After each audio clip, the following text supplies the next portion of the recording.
Good morning. It's Sunday. It's a little after 11 here. We are live on the Inside Edge Network with your Sunday sports show. I am Chad Bryan. Over there, we got Ryan. No, just kidding. Over there, we got Ryan Mosser. I know which way to point. I don't know which way my hands go. And that is TK Dandridge. Guys, man, how's your weekend? I guess the weekend's almost over, but whatever. It's okay. We still had some time on Sunday. Ryan, your weekend going good, man? Yeah, man. Yeah, had a great day yesterday with the family. Got a lot done and got my burn pile burned. It was huge, and I did it at like 2 a.m. so the neighbors wouldn't call the cops, and we're all good now. So looking out the blinds. Yeah, it was giant, brother. Nice. All right. Well, you gotta have a bonfire every once in a while. Even if you don't invite the neighbors, you still gotta have a bonfire. TK, man, what's going on? You have a good weekend? Yeah, it's been pretty good so far. Decided to get cold again this morning, but shouldn't stay too long. Yeah. Get a little more of it tomorrow, and then should be all cleared up by Tuesday.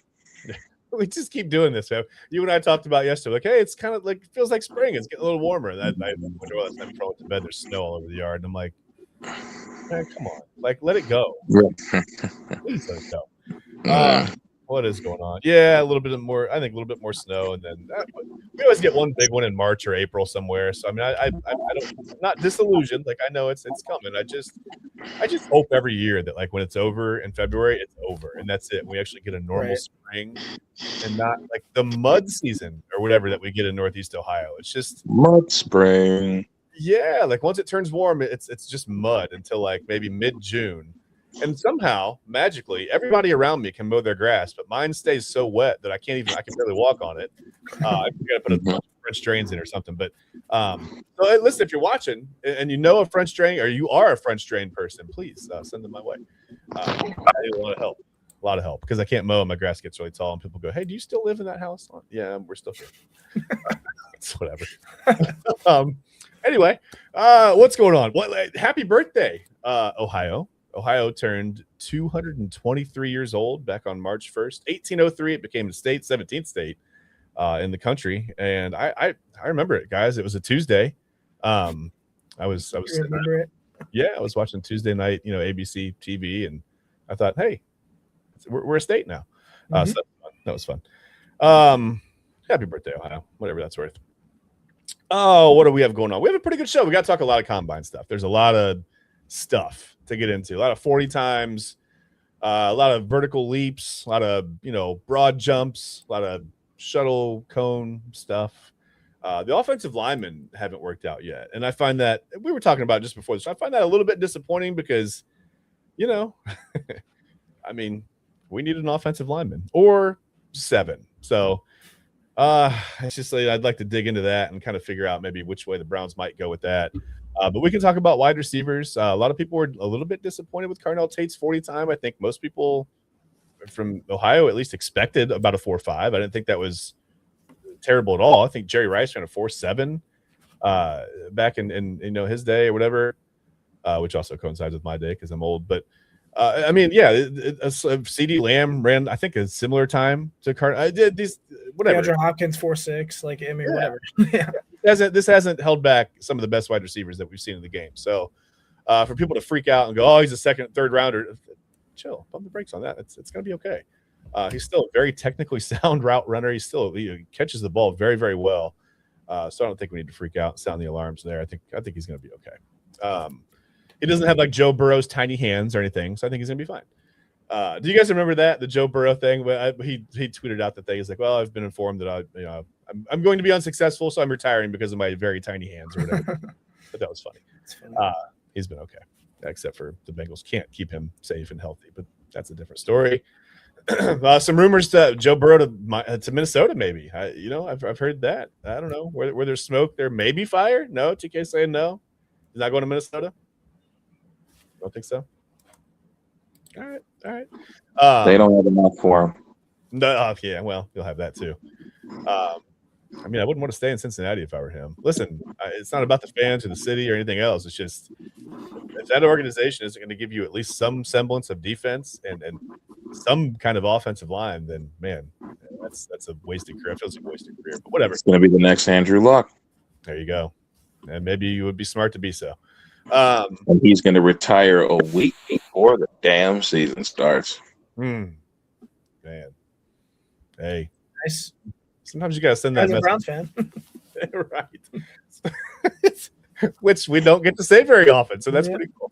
I said that in the NFLPA survey because compared to the Steelers, the Browns were 30th in the league overall, and the Steelers were 32nd. I was like, hey, it's finally good to be a Browns fan and not a Steelers fan for once, except for that one playoff game, in 26 years.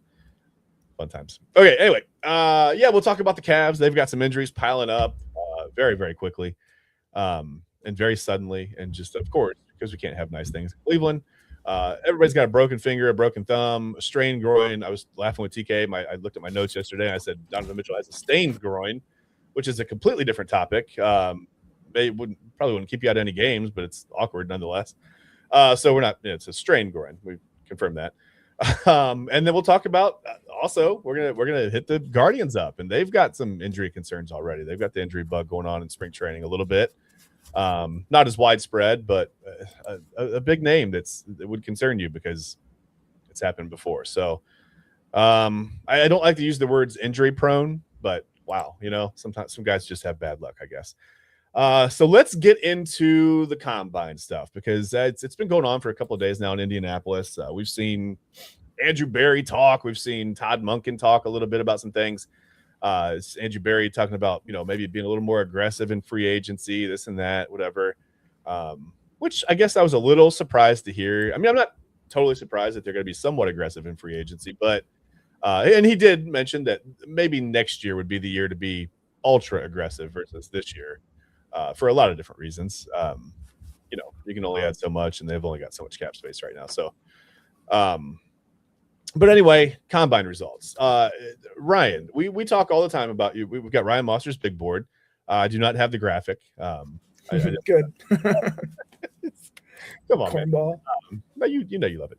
But I did not include the graphic. But I did want to just ask you. I know you've been looking at all the combine results, and I don't know if you want to start with a specific position group. You can do that. Just anyone who's surprised you with combine numbers that stood out to you. Whether it's, I guess we'll go positive first. Why not? Let's go good news first. Anyone that really just surprised you and kind of popped off the page and made you say, "Wow, I didn't really expect that." First off, we'll probably talk about it later, but Sonny Styles and Arva Reese both absolutely incredible. Probably the biggest shock of the entire combine. Two linebackers ran like two wide receivers, and both were Buckeyes, of course. 4.6 40, Sonny Styles, 43.5 inch vertical. His broad jump was 11 feet 2 inches, like alien level explosiveness. That's insane. And then Arva Reese, who I thought is probably going to be a top 5 pick, probably top 3. Also 4.46 40. Matching stride for stride with Sonny Styles. And his rare movement skills. He's 6'3" and moves like like he's 6 foot and he's a big dude. It's crazy. Yeah. They just didn't, also test well. They, validated everything that, we've seen on tape so far.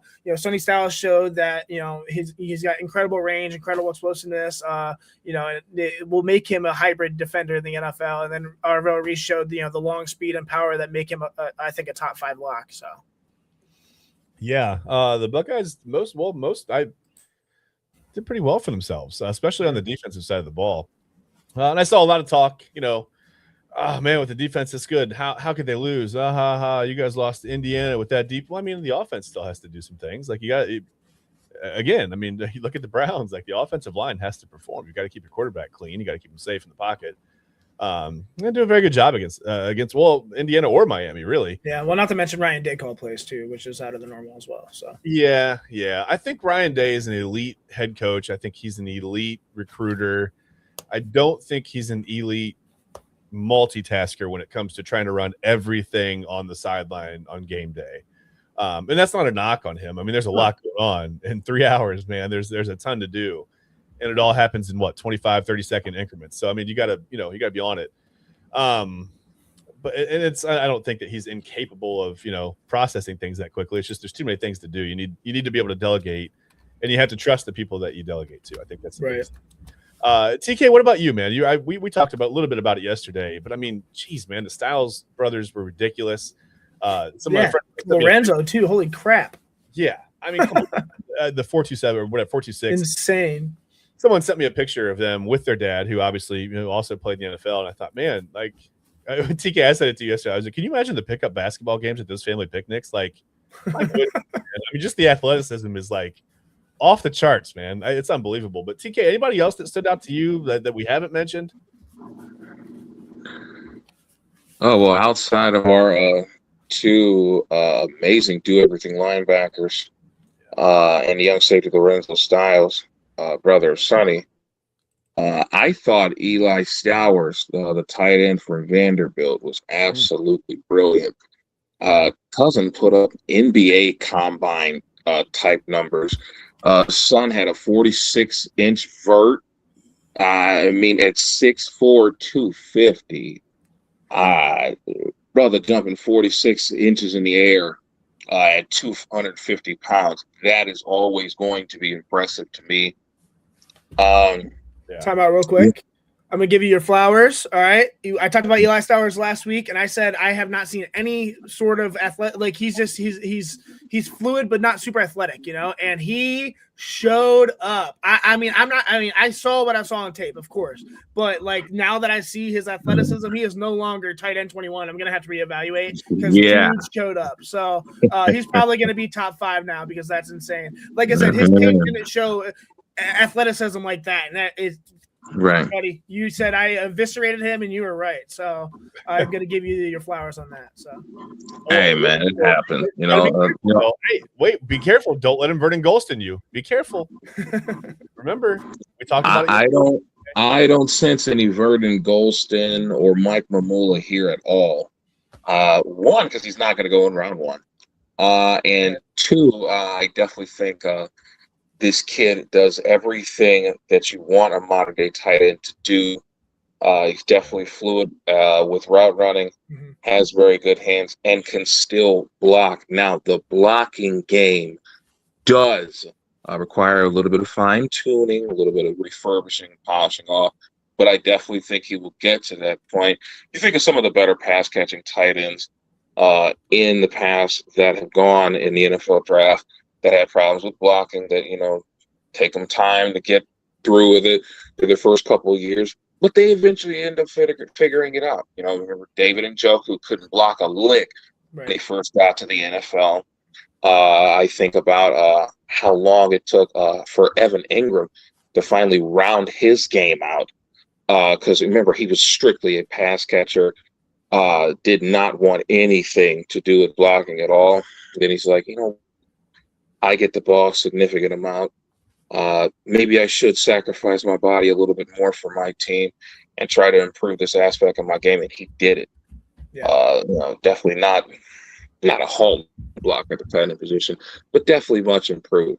And I definitely think Eli Stowers can be one of those guys that improves his blocking as time goes on. Yeah, and he's definitely a willing blocker as well. It's not like he's not going out there and trying. He just gets overpowered a little bit. I think it's just his anchor. But I think he missed the most important part of his game, which is his IQ. I mean, he's a former quarterback who, he knows the field. He knows how to run an offense against a defense, and you see that in his game. So if that athleticism that you see at the combine matches his IQ and his willingness, I think he's going to be something good. I don't know. I'm excited to reevaluate him. Actually, I'm going to do that tonight. So, well, what we haven't talked about a lot is special teams, Ryan. And Super Brother says, "Hey, watch out for the Browns' first-round pick, Georgia punter Brett Thorson."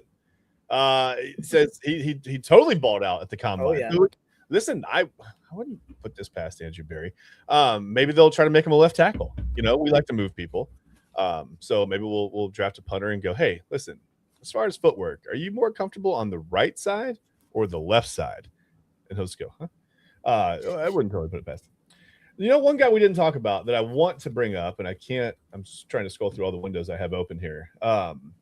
How about North Dakota State wide receiver Bryce Lance? Did you see any of his numbers at all? He got some decent combine grades, man. 6'3", 204. I don't know, hand size, whatever, 9 1/4 inches. I don't think that's like whatever. Arm length was fine. Not like Ruben Bain. We can talk about that in a minute too. but I'm trying to bring up my tops of my wide receivers page, and he graded out as if you turn on the NFL Next Gen stats or whatever, he graded out at an 86, which was tops for wide receivers, which sometimes I think means he just maybe he just competed in more, or he did more events or whatever than the other guys did. But how did you run Bryce Lance through your algorithm at all, Ryan? Do you? Yeah, I got him. Yeah, I got every receiver in the draft. Okay. Yeah, I liked him. Obviously, this is everything I have is pre-combine, so I'm gonna have to reevaluate. I did not see him as athletic as he was either. He was the 30th receiver in my algorithm here. Okay. You know, I think he is a smooth, long striding perimeter receiver whose game is. I just lost my notes. What is going on? Sorry, I literally clicked out of it. Give me a second. You're good. This moment brought to you by. Yeah. Oh my gosh.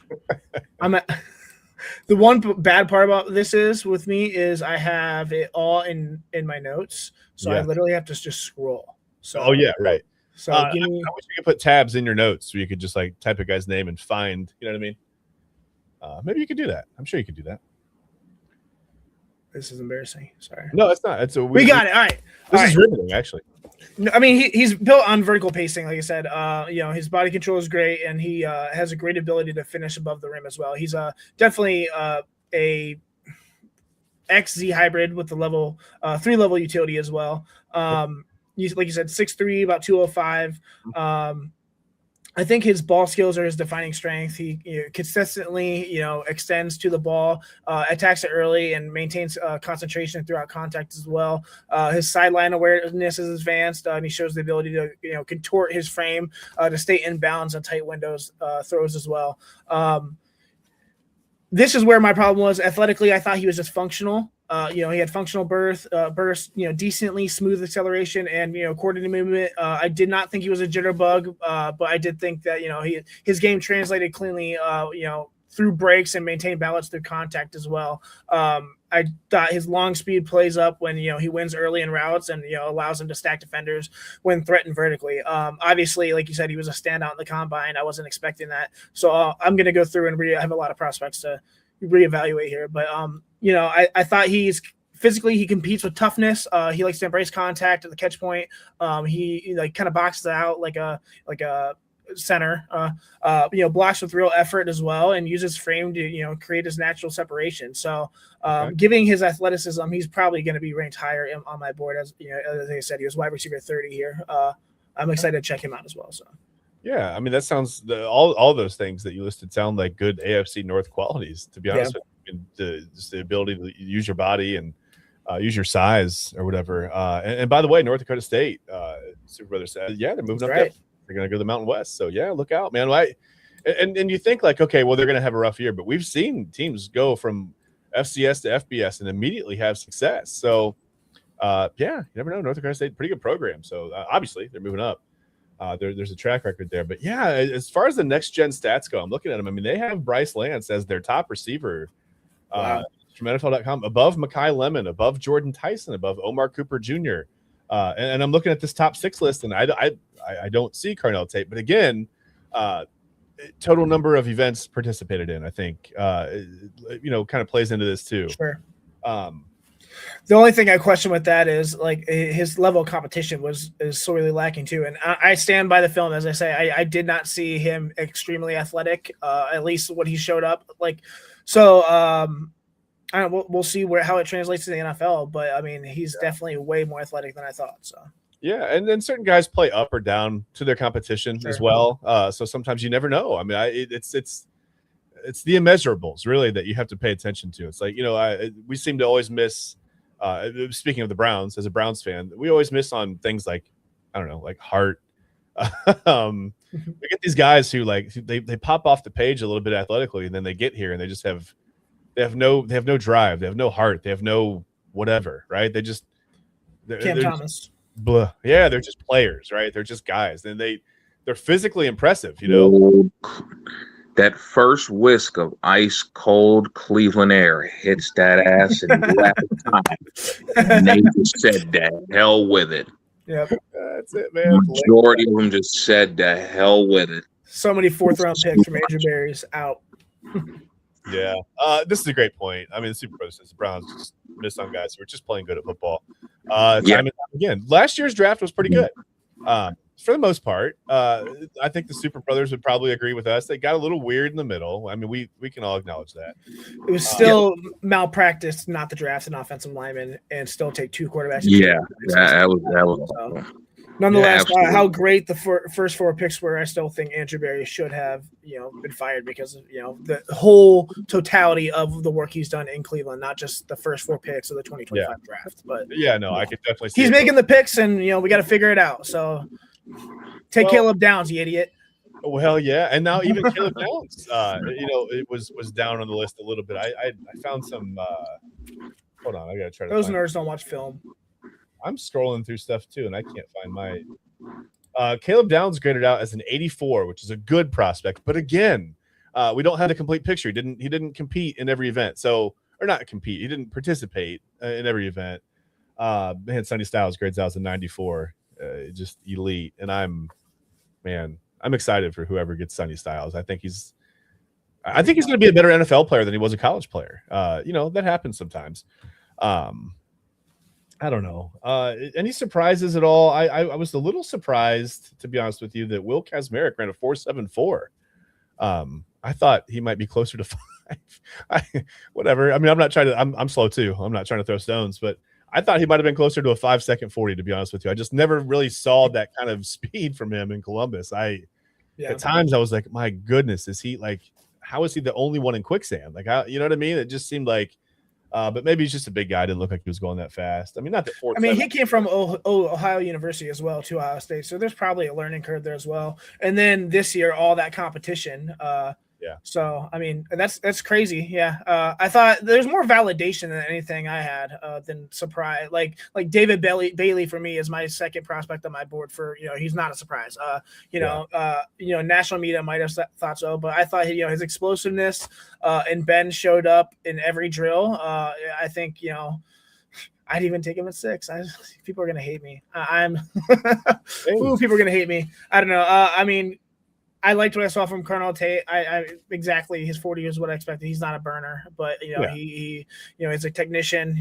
With like you said, so with grown man polish. So not really surprised. It had validation more than anything. So yeah, I was surprised at the shock. I mean, people were just like, social media was like a buzz yesterday with Carnell Tate. Oh, Carnell Tate's slow. Look how slow he is. First of all, 4.5 is not that slow. I run a 4.5 20. But it's listen, 4.5 is not slow, man. And it's fast enough. I mean, at the wide receiver position in the NFL, if you're a good route runner, you can get a little bit of separation. You can, like you said, use your body, use whatever, use your size, use your strength, things like that. I think that plays more, especially in the AFC North. I mean, there's not going to be, it gets cold, man, and there's not a ton of burning and taking the tops off of defenses. If you got to have a guy that can do that. But I don't think you have to be able to do that to be a number 1 wide receiver. I mean, I think you can use a slot guy, or like you said, a Z, whatever.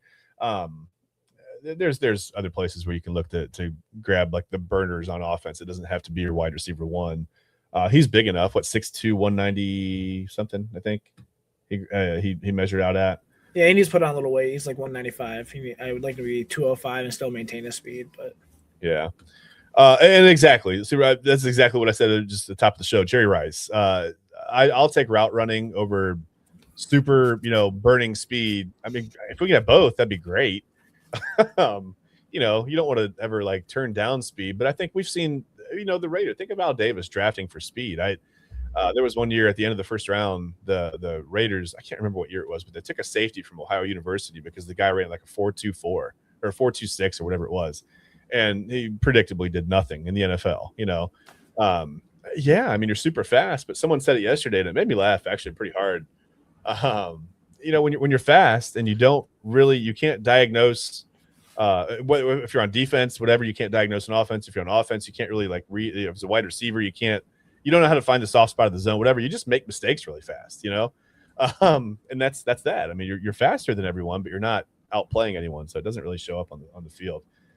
What else? I'm going to go through the Ohio State guys. Davison Igbinosun, 4.45 40. I don't know if that surprised me either. That seemed to surprise some people yesterday. That surprised you guys? No. God no. There's a reason he was grabbing so many jerseys for a couple of years, right? Like, I mean, well, I mean, you know, a 4.5, 4.45. Sorry, definitely was a little bit higher than what I was thinking. I was thinking, you know, he was going to go somewhere late 4.5, maybe high 4.6. Okay. So 4.45 is actually pretty welcoming, given the circumstances. Like you said, you know, grabbing a little bit of jersey from time to time, you know, during those big games. You know, didn't really get beat routinely, but sometimes, you know, that extra step would get him lost, and you know, he wouldn't turn those hips in time. So yeah, a 4.45 40. Not necessarily surprised, but it is welcome. Shows that he's a little bit faster than what we may be used to. Some things look different. Everyone seemed to think he was slow, but I thought that too. Yeah. Yeah, some things just look different in the games than they do, you know, just in a training session or, you know, combine and things like that. So, you know, it was refreshing to see. I think he can build off of that too. Yeah. And I think also might, you know, suffer a little bit. I'm not saying yips, but like after, you know, he was one of the penalized, you know, football players in 2024, especially in the college football playoffs. So him holding onto jersey or something like that, I think it's more up here than necessarily his speed. His athleticism didn't shock me at all. I just think, you know, coming into this next year, I thought he did a much better job at, you know, controlling his mentals. I think that helped him significantly. So he had, you know, much less holding penalties and things like that. So yeah, and that was the knock on him all year. But I thought maybe people weren't really watching because I mean he really didn't get called for that many, you know, defensive holds or pass interference. It's not like you said, not like the year before. The year before, the volume was, he's one of the highest in college football. So yeah, I thought it was much better last year too. I thought he looked better. I thought he was just maybe more confident, doing a better job of staying with guys. Still, he's a physical guy. You know, and I don't actually have his size in front of me. Do you know what was his size at the combine? Do we know? I don't have that in front of me. don't know. That's okay. We can look it up later. I wonder if he's going to be able to continue to be that physical in the NFL. I guess was my question there. You know, he's a little tall, 6'2", 193. It says. Okay, that's pretty good size. That's pretty good size. Pretty good length for a corner. So, yeah. I mean, I don't know. I think he could be a decent player in the NFL. I've gone back and forth with him a little bit watching him. It's like you said, TK. Sometimes he has his moments where it seems like maybe he's just not mentally in the game, and you know, you can get beat for a lot of reasons as a cornerback, right? It's not just, you know, it's not because you're slow or because you're a bad player. Sometimes, you know, it happens. Whatever. I don't have to get into it. Look at some of the fastest 40 times. If I can get to it here. Jeremiah Love with the 4.37. All those guys in fantasy football who have, you know, first overall pick in Dynasty, licking their freaking chops. I'm so pumped, bro. So, yeah. I mean, hopefully he goes. I mean, he might go, you know, Washington. Hopefully he goes. You know, I wanted to go to the Chiefs. He goes to the Chiefs. Oh man, oh dirty. The Chiefs is gonna be game over. Yeah. You know, seeing that kid run a 4.36 40, I did not know he was that fast. Definitely seeing him fly off the hinges like that. Yo, fantasy football season is gonna be crazy. Can't wait to do my all-rookie team again. Yeah, that's pretty wild. A couple of running backs. Mike Washington Jr. from Arkansas ran a 4.33. Yeah. What else am I looking at? I guess that's about it as far as the burners. The fastest time was Brennan Thompson, wide receiver, Mississippi State, 4.26. I haven't really heard a whole lot of buzz about him as far as being like a top, you know, 2 or 3 round guy. Whatever. Like I said, you can be fast, but you also have to be able to play some football too. Who else stood out to me? There was who was it? Gosh, Lorenzo Styles at 4.27 blows my mind. I mean, that family is just unfairly athletic. That's not right. Whatever. I don't know. I can't wait to see the offensive lineman because I really want to. I want to dig into the O lineman really, really badly because this is where we need like help. Like a lot of help. More help than probably we should right now if we had a competent general manager. We talked about that at the top of the show. It was surprising that you would let that fester the way that he has. I don't know. He didn't forget about it, did he? Like, what's the what is the reason that a supposedly competent general manager like, I don't know, but let's use Andrew Berry as an example. Just an example. Just, not to throw shade at him or anything. But I mean, what's the reason? How do you forget about your offensive line? Is that even possible? Like how does that happen, Ryan? Because he's an idiot. I mean, like you said, it's clearly malpractice. I mean, yes, I love those first 4 picks. I've hammered this since the draft last year. I mean, those first 4 picks were probably the start of, maybe fast track to rebuild a little bit. Like we got studs, but the fact that we saw the state of this offensive line. I talked about it. Our entire offensive line, undrafted or unrestricted free agents. Excuse me. And the guys who are here, I mean, DeJuan Jones, unreliable. As much as we love him, as much as hope that we have for him, we cannot consider him as part of the factor because he's never is. Luke Whippler hurt himself. Zach Zinter's healthy scratch. It's malpractice is the only word to describe it. I've had a lot of rants about this issue and how pissed off I am about it. But I mean, we have a lot of picks to address this issue. I think it's unrealistic to, have a whole new line full of rookies and expect them to do anything. Hopefully we get a guy like Tyler Lindenbaum or someone like that in free agency just to, for him specifically, it would lighten the load, not to mention he has played under Munkin and Switzer as well and understands their terminology. So he could be the mentor on the offensive line. He's only going to be the one calling the shot. So, I mean, there's ways to do this, but I mean, nonetheless, it is just malpractice that he drafted 2 quarterbacks, 2 running backs, and not one single, he didn't address the offensive line at all. It's crazy. So it's hard to believe. I mean, you have to be able to look at your contract situation and look at the ages of the guys that you have on that roster. And you've got to know something's going to give, right? I mean, these guys are going to play forever. The rumor is they're trying to talk Joel Bitonio into coming back for one more season. I don't know. I mean, the door hasn't closed there yet. That could be one deal. And listen, deal. Right. Please. I mean, I know Bitonio's getting older. I mean, that's what we all do each year. We get a year older, but I mean, he's been pretty steady his whole career. He's been he's been a Cleveland Brown, man. Whatever that means. I know some people say like doing things the Browns way. I don't really know about that, but he's just been a good teammate. He's been a good player. He's been a good, just a representative of the franchise, I guess. And it'd be nice to have him as somewhat of an anchor, even though he's, like I said, a little bit older, been in the league for a while. I know that. But it'd be nice to have some semblance of continuity there. It'd be great to see DeJuan Jones come back, and maybe we can move him back to right tackle, and he could be healthy for a year. That'd be great. But I think that would start to get you a little bit more settled in. And now it's like, okay, you can take a breather, right? Like you can go, like, just let you air out, whatever. You don't have to replace 5 or 6 guys there. Now you're looking at 3 or 4, which is still a ton. But you've got a little bit of depth now, and you've got some starters on the offensive line coming back that you can go, okay. And again, we don't know if you can depend on DeJuan Jones to stay healthy or not. Not a knock on him at all. Listen, nope. Like the guy, but you got to be on the field. So exactly. The best ability is availability. And again, I'm not saying he's injury prone, but his history in the NFL has shown that he'll give you a few games and then something bad's going to happen. So we certainly don't want that for him. But we'll keep an eye on it. Let's do this. Let's keep an eye on our sponsor for the Inside Edge Network, Alley Rose Fragrances. We're going to go to break. We're going to take a break. But before we do, I want to remind you to please go visit our sponsor at alleyrosefragrances.com. Candles. Listen, vegan, cruelty-free, all natural ingredients. His candles smell absolutely amazing. I keep saying it. My wife is still burning one in her office. It's been going all week. It's been going strong. It's not even halfway burnt yet.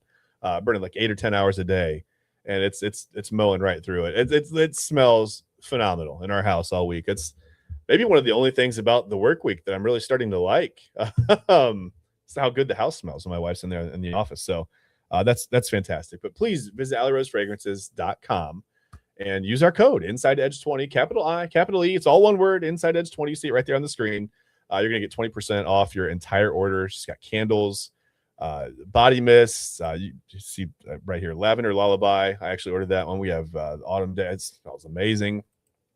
There's a Christmas tree, and there just to look at some of the body mists as well that she has available. So if you want to smell good, you want your house to smell good, you want somebody you love to smell good, whatever it is, go to AlleyRoseFragrances.com and use our code InsideEdge20 to get 20% off your entire order. When we come back, we're gonna wrap up the combine stuff. We've got a few more things to talk about, and then we'll get into some other Cleveland sports. It's an all Cleveland day, basically. I know we're talking about the combine, and all those guys aren't from Cleveland. They're not going to all play for Cleveland, but we're looking at them as maybe potential targets, or just thinking about what guys might fit into the Browns scheme of what they're trying to do. So again, when we come back, we'll get it a little more into that. We'll talk. Unfortunately, we got to talk injuries when it comes to the Cavs. They're the walking wounded right now. It's unfortunate, but nothing major yet. Knock on wood, nothing major going on, but just a lot of little nagging things that are kind of keeping us from really seeing what that rotation is going to really start to look like and take how it's going to take formation, I guess, going into the playoffs. But we'll get into that when we come back, and we'll talk a little bit of Guardian spring training stuff because unfortunately they're dealing with injuries as well. So I'm going to leave the Alley Rose screen. But also remember, please, tonight, 10 o'clock, I believe. Let me find the slide. Do I not have the slide? Well, slide. Well, that's fun. So that was false advertisement. So don't worry about that. But tonight at 10, I don't know where that went. We have got the main event Sunday night. Rob Ruzicki, Eli Moon, Anthony Alford. It's Sunday, so tonight they're going to have they'll wrap up your weekend with all the sports stuff going on. Please tune in for that here on the Inside Edge Network. You can find them on Facebook, on X. I want to say Twitter, but whatever, it's X, I guess. I have to go with the times, and on YouTube as well. So just hang with us. We'll be back in about 5 minutes here on the Inside Edge Network.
All right, welcome back. Oh, hey, look at that.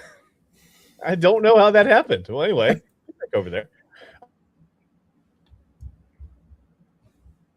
To the Sunday Sports Show on the Inside Edge Network. I honestly have no idea how that happened. That's funny. While we were gone, I was able to. There's the main event promo slide. I found it. So again, Sunday night, about 10 o'clock. Rob, Anthony, and Eli will get you started on just kind of recapping all the weekend's events. I'm sure they'll talk a little combine stuff. I'm sure they're going to talk some Cavs things. They'll mention a little bit of that, I'm sure, tonight, as we will just now. But I did want to make sure that we got that up there. Since I did mention the show, I'm going to make sure I had the slide in there. So sorry, guys. Sorry about that.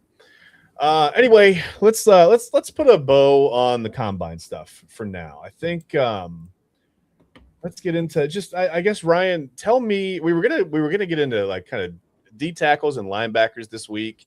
And I guess as far as that goes, we'll kind of put the combine stuff aside and just go back to your big board. Okay. And you can, like I said, I know you haven't run it through after the combine results yet, so we don't really even necessarily have to scrub them together just right now. We've got plenty of time leading up to the draft. I am physically getting ready for what I hope to be the Inside Edge Network combine, where we run 40 and do vertical leaps. And well, I wouldn't really call it a leap in my case. It would just be like a vertical, like just a brief moment where my shoes don't touch the floor. But that's fine. We don't have to get into the terminology of it, but she's like, what? Oh man. Yeah, I don't know about that one, champ. hey, listen, man. If we want to get drafted, this is the work we have to put in, right? So, drafted by the military, or just, right? If you knew my athletic shape right now, I mean, my stock is plummeting on the draft board. It's fine. Oh no, I'm afraid to look at the comments. What is this? Well, yeah, this is true. So I can put this up. Super Brother says, "I've seen Chad." I told you, there are no lies here. Listen, I may be many things. One of them is not a liar. All right, I'm perfectly honest. Right. And Super Brothers, I don't even know if I can get both feet over the credit card. I mean, maybe just one. I don't know. We'll see. It's more of like a step drill. That's fine. That's sad. Okay, so let's talk about DTs and let's talk about LBs. Pounds. I feel like the Browns could use a linebacker. We've got, the bad news about JOK. It looks like he's not going to be playing this year, and I would be shocked. If he played again. I hate to say that. It feels terrible to have those words even come out of my mouth right now, but I really would be very, very surprised if he plays again, and it's sad. Listen, it does happen, but what do the Browns do? I mean, do you think that is linebacker, or is that a little bit too much luxury to add a linebacker right now, Ryan? But if they do, let's say, who are some of your? We'll go linebackers first, I guess. We'll go outside in. Yeah. Give me like your top 3 linebackers and tell me a little bit about them and tell me how they might fit in with the Browns or not. First off, no. This team, I've said it before, this team is several years from competing. So, I mean, I'm not worried about need right now. I'm trying to stack up the best players overall. That's what I care about. Okay. My linebacker one is everyone's right now. Arvell Reese, linebacker from Ohio State. He's actually my 3rd overall player on my big board total. He's the kind of linebacker who makes the field feel smaller the moment that he steps onto it. 6'4", 241, and moves like a Yeti, dude. I don't even know what that means, but I mean, 4.46 speed, guys, insane. 37.5 foot, vertical inch. He brings a physical profile that we simply, it doesn't really exist very often at the position. He's built long. He moves much lighter. As an athlete, and he plays, with a forward-leading urgency that forces offenses to account for him, before the ball's even snapped. You don't draw many linebackers who can legitimately, threaten the edge like a pass rusher and still run down the perimeter plays from depth. And Arvell Reese is, one of the few who can. His tape jumps out immediately. It's incredible how violent he accelerates. He goes. His first 3 steps erase space in a way that changes pursuit angles for anyone else on the field. When he triggers downhill, he arrives with real force. He, his long arms extend, his pads are down, and has enough torque to stop momentum on contact. He even when his read is a bit late, his recovery speed makes up for it. Like he diagnosed it on time. He's that athletic. That's the luxury of having rare traits. He can fix mistakes with athleticism that most linebackers don't have. Like me. Yeah, right. Yeah, we'll find out at the Inside Edge Combine. We'll find out, chump. No, I'm just kidding. I'm going to tear my ACL. Are we going to get workers' comp for this? I guess we gotta get paid first. So never mind. I'm likely to tear my ACL just getting out of the car and walk into wherever. Yeah, I mean it could happen. Yeah, Arvell Reese. His background in Ohio State shaped his versatility. Absolutely. They used him everywhere. He stacked, he walked up, overhung, the edge, and looked comfortable at every single spot. He's not the traditional Mike linebacker who lives in the box and stacks blocks all day. He's one of those modern hybrid linebackers who can chase, disrupt, and compress in space. His processing is still sharpening, but the urgency is always there. Absolutely. When he sees it, he goes, and when he goes, he closes. In coverage, he's more functional than polished, but the tools are obvious. His length lets him carry tight ends up the seam, and his stride speeds erase vertical space in a hurry too. He's still learning how to anticipate route combination, I've noticed, but he covers ground so quickly that quarterbacks feel him even when he's not directly in the throwing lane. His wingspan alone takes away windows that should be open. As a tackler, he brings real stopping power, as we've seen with Ohio State. Most of us are Buckeyes fans. He finishes with length, leverage, and violence. He's still developing the finer points of block deconstruction. Right now, he wins more with suddenness and slip ability than with refined hand usage. But his ability to stay active in traffic keeps him involved in plays where that should be dead. And with the combine, obviously that validated the tape. Obviously, 4.46 at 241 with a 1.58 split is absolutely absurd. Not to mention, 10 foot 5 inch broad, 35.5 inch vert. That confirms the lower body explosion that you see when he closes. He tested like an edge rusher and moved like an off-ball linebacker. That's a rare combination, and it's why his projection is so exciting. I think. Projecting him forward, I think he fits perfectly into a modern, defensive world. Multiple fronts, hybrid roles, pressure packages, and space-driven football as well.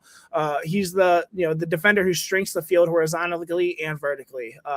The guy who ruins perimeter concepts because he gets there faster than the offense absolutely expects, and his processing continues to catch up with his physical gifts. I think he has the ceiling to become one of the most disruptive second-level defenders in the league. So I love Arvell Reese. And if he's there at 6, I would rather take him than a receiver or offensive lineman. I'm just going to say that. I don't care. Okay. Caleb Downs first for sure, but yeah. Okay, I was going to say, that's what I was going to ask you. Okay.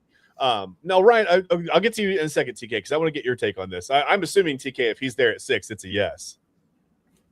Well, but then what, like Brian said, what if it's between him and Caleb Downs? Does that create an issue? I'd take Caleb Downs immediately. Yeah. Oh, it absolutely becomes an issue. Whether it's going to be Arvell Reese or Caleb Downs. Man, this is tough. I know. You want to say it's obvious? Downs in his suitcase? Like, is that a thing or no? No. What you think is, you want to think it's obvious because you don't know the playing future of Jeremiah Owusu-Koramoah. I'm definitely on the side that he's not going to play again. Yeah. The speculation is killing me. By the way, granted, that's not important at all. If you look back at that injury very carefully, it is very safe to say that we can easily tell why it has been so long since he was taking the field. He was very close to a half step away from being right where Ryan Shazier once was. Yeah. During that Monday night game. So I'm very mum on the playing future. Hey, if he wants to come back, more power to him. But brother, we all strive for physical and emotional well-being. Yeah. JOK, I expect you to do the same. So I really don't expect him to come back. Yep. Not to mention Devin Bush's career year last year may have priced him out of our plans. We're only $1 million above the cap room, above cap hell, basically. Yeah. we can't franchise tag him. Franchise tag for a linebacker is going to be at $28 million. And while he was wonderful last year, the highest paid linebacker in the NFL is Fred Warner, and he's currently at $21 million. And nobody's going to top Fred Warner. Nobody's topping Fred Warner right now. So, you would hope he'd sign a multi-year deal around along the lines of, possibly 3 years, maybe $36 million, maybe a $12 million AAV. Hopefully that comes into play, something he might be interested in doing. But it may seem obvious because that need for linebacker, it's starting to glare a little bit. You definitely need somebody next to Carson Schwarzenegger after the wonderful season that he had. So it would seem obvious that you go with Arvell Reese. But I don't know, man. Caleb Downs in that secondary with Denzel Ward and Tyson and Grant and Ronnie Hickman after the year he had. I don't know, Chad. There's still a couple of Styles brothers to think about. I mean, I know Lorenzo, whatever. Well, and now the Super Brother says, TK, don't forget, salary cap is a myth. And that's a little bit of a fluid situation. I wish that was true, man. I wish that was true. Conspiracy theories. I don't know. I that's a tough decision. And you brought up Ryan Shazier. Obviously not, a great memory of Shazier, but some people are comparing. I've seen Arvell Reese get compared. I've seen even one of the kind of get compared to Shazier a little bit just because of the sideline to sideline. But I don't know that anybody's really ever gone sideline to sideline the way Ryan Shazier did. I mean, at least that's what I remember him for at Ohio State was just he was everywhere. He was always where the ball was. And even in the NFL, to a certain extent. Either one of these guys, Styles or Arvell Reese, kind of did they remind you of Ryan Shazier at all, Ryan? To an extent. I mean, that's whenever you have the sideline to sideline linebacker like that, you think of Ryan Shazier as the prototype. He's pretty much the first one to do it. You obviously have guys like Isaiah Simmons, who we thought was going to be the guy from Clemson, probably 5-6 years ago. Man, I'm getting old. It never really panned out. He got drafted in the top 10 to the Cardinals, and never really panned out. But I think what separates, Arvell Reese is an edge defender. He should be. I mean, he can play on the edge and be incredibly successful in the NFL. The fact that he can guard running backs and tight ends on the seam and go truly horizontally sideline to sideline. I think he might. I mean, I think he might be a little bigger than Shazier. I don't have Shazier's measurements, but yeah. I mean, that's rare, man. I consider him a werewolf. So I mean, if I'm gonna compare anybody, I necessarily don't know. I mean, the type, Shazier type. I think Arvell Reese might be the closest thing to that as of today. Okay. For Sonny Styles, I lost my notes again. Oh my gosh. I mean, not necessarily the Shazier type, I don't think, but I mean, he definitely has one of the rarest physical profiles to come through the NFL, come through the pipeline for a linebacker in years. 6'5", 244. Who still moves like the jumbo defensive back they used to be. He played safety at Ohio State for a couple of years. You don't really see many players with that kind of length, that kind of stride, and that kind of explosiveness. Operating at the second level depth. And I think he shows up at the combine. When he 4.64 as well. I mean, that's insane. 43.5-inch vert, 11 feet 2 broad jump, and suddenly conversation shifts to, from interesting hybrid to, this is not normal. So I don't necessarily think he's a Shazier guy, but he 6'5", 244, who runs a 4.4 640. Like, are you shitting me? What? I mean, he might be in his own classification of himself, but I'm so excited to see where this guy lands up. And I can go on forever about Sonny Styles, but he's actually my second top linebacker. He's my 8th overall prospect on my big board. So before the line. So yeah, and I said it earlier. With the next gen stats, Sonny Styles grades out at a 94, which is elite. Insane. Yeah, Arvell Reese is he's just good at an 84. Just good. That's fine. It's just he's okay. I love that you said he's a werewolf. It's funny because you were saying some of the numbers. I'm thinking like, this is evidence of the paranormal. Like this is right. This is crazy. Like you can't be that big and move that quickly. It's not fair. I think a lot of things get talked about at Ohio State as far as the reason, as if you can't lose a football game now and then. By the way, two playoff teams, two teams that played in the national championship, or there were two losses this year. But a lot of things get talked about as Ohio State as being the problem. I don't think strength and conditioning is one of them. They seem to develop guys physically just fine. So, yeah, I don't know. Where were we? We were talking about linebackers. Marvell Reese. Who else do you have on your big board that's impressed you just with the algorithm?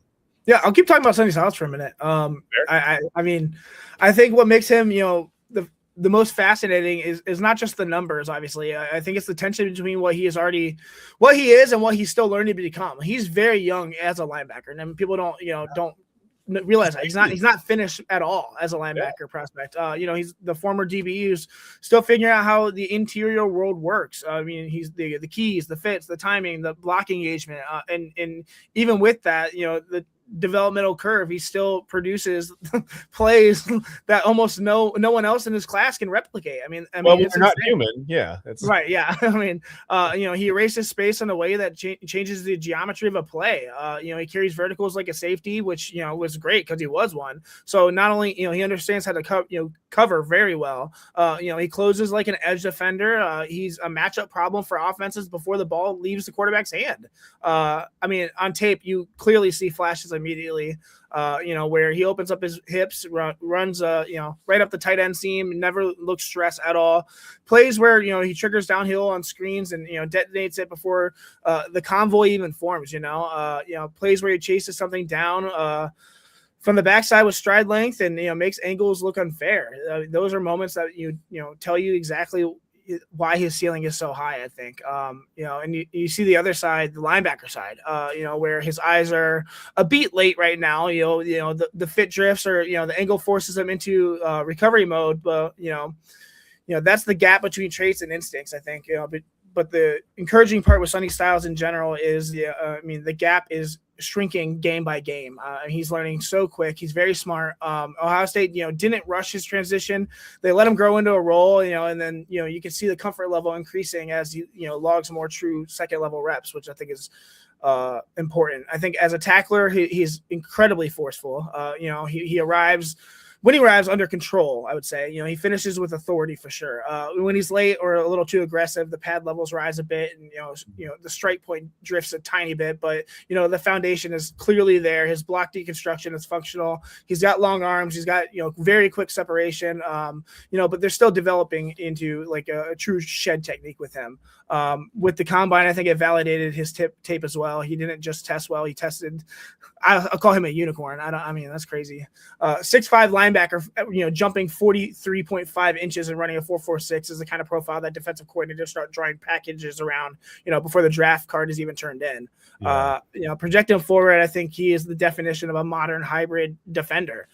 Early on, he's best used in roles that emphasize space, range, and matchup versatility as well. Overhang, apex, tight end eraser. I think he could be a perimeter disruptor. I think as his processing sharpens and his interior instincts catch up to his athletic gifts, he has the ceiling to become a true every down force who tilts leverage and shrinks the field for an entire defense. It's crazy. The top two linebackers are from Ohio State. I almost said Urlacher here. Oh my gosh, guys, I'm not having a long day. It happens. It happens. Laurinaitis is his name. Jesus, sorry about that. James Laurinaitis, absolutely like a testament to what he's doing down there in Columbus as well. And you got guys like at Ohio State, Riley Pettijohn's going to be the next up. Eli Lee's another guy. There's so many great linebackers, and I think pretty soon it's going to be just like wide receiver U, just like DBU. It's gonna be linebacker U at Ohio State. So yeah, I hope they can figure out a way to become OLU. They got some great prospects coming in. Very excited about Maxwell Riley, Sam Greer. A lot. I can talk about high school football a lot too. So yeah, for sure. We can get into that one day too on the show. Yeah. TK, let me ask you this. Okay, as far as a guy, here's a guy. You've got whatever. Sonny Styles was a safety. We talked about it. Making the switch to linebacker, going to be a linebacker in the NFL. If you are an NFL scout, a coach, a general manager, what do you think the slider is on instincts versus coachability? Like he's obviously coming in, he's going to be able to he's a blank slate when it comes to playing linebacker to a certain extent, right? Do you want a guy who's like polished and has all the experience, or do you want a guy who maybe just has these athletic tools and you can just kind of mold him into the linebacker that you want to be? I mean, what do you think that I don't know how to ask that question. Is it like 60-40 instincts versus just skill and coachability? Is it 70-30 the other way? I mean, what do you that's a tough question, but does that make sense? No, I get where you're getting at. To be quite honest, with a guy like Sonny Styles, he reminds me a lot of what Isaiah Simmons was when he was at the University of Clemson, but I think he's a slightly better player this part of his career at this point. Okay. So, as far as being polished, I think every coach in the NFL wants the more polished guy because a lot of these guys run from coaching as much as they possibly can, and they refuse to run to it because a lot of them are, kind of quackadoos. They may know more than me, but what is that saying really? You're the one who gets paid millions to do this shit, not me. Again, I definitely think a lot of the coaches would love to have the more polished prospect, but hey, man, coachability and wanting to learn matters. That matters like hell. Folks always say, hey, man, hard work is going to beat the hell out of talent, especially when talent fails to work hard.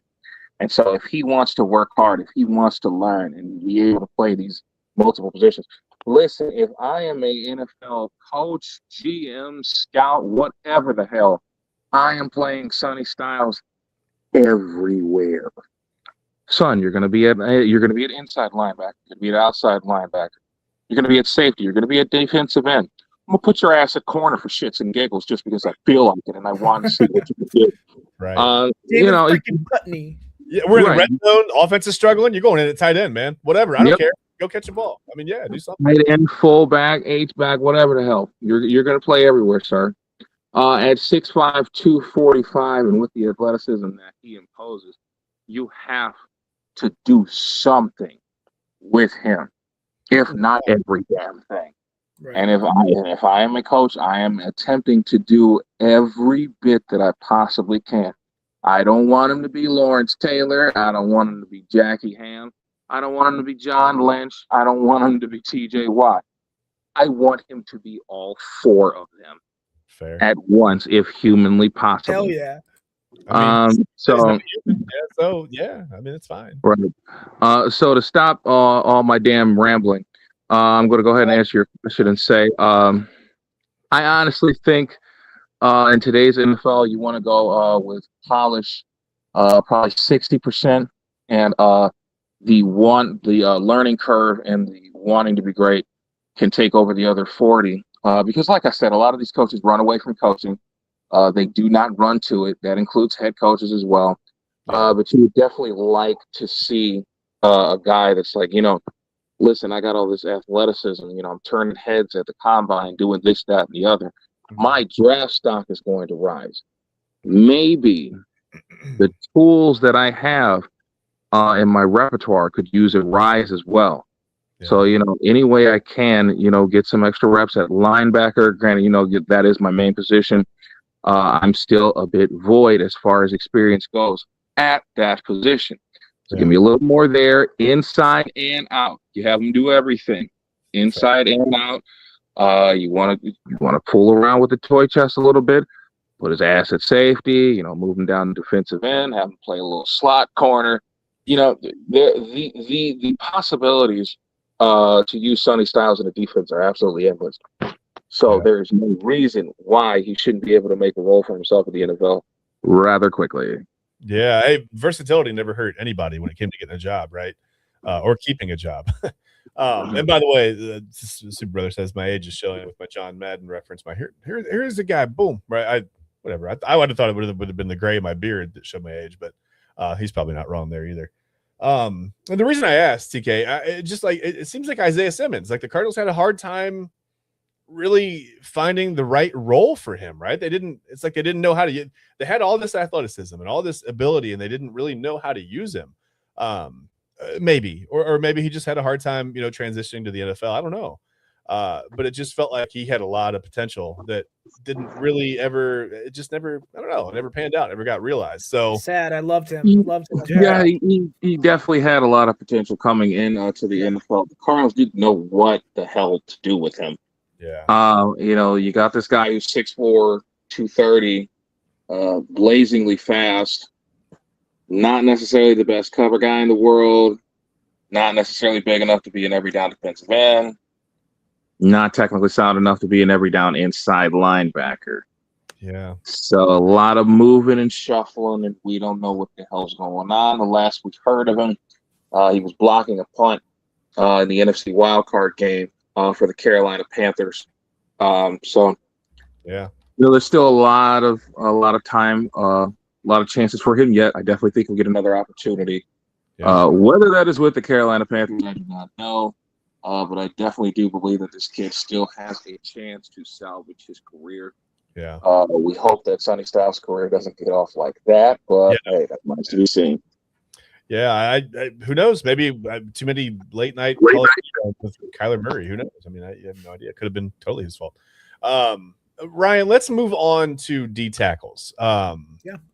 Let's just talk about your top couple of D tackles. Any names we recognize or? There will be, but not first. Well, I don't know if you're following the draft, you might.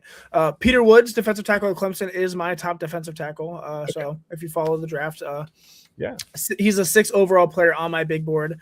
I probably wouldn't take him at 6, but I mean, he's definitely good enough to, just because we already went with Mason Graham last year. So I mean, and I think there'd be better. If we're going best player available, I think, if there'd probably be a better player. But he's awesome. He's a kind of interior defender who makes the line of scrimmage feel smaller on an offense. 6'2", 305. Built low, dense, coiled, and plays like that. Excuse me, like his frame suggests.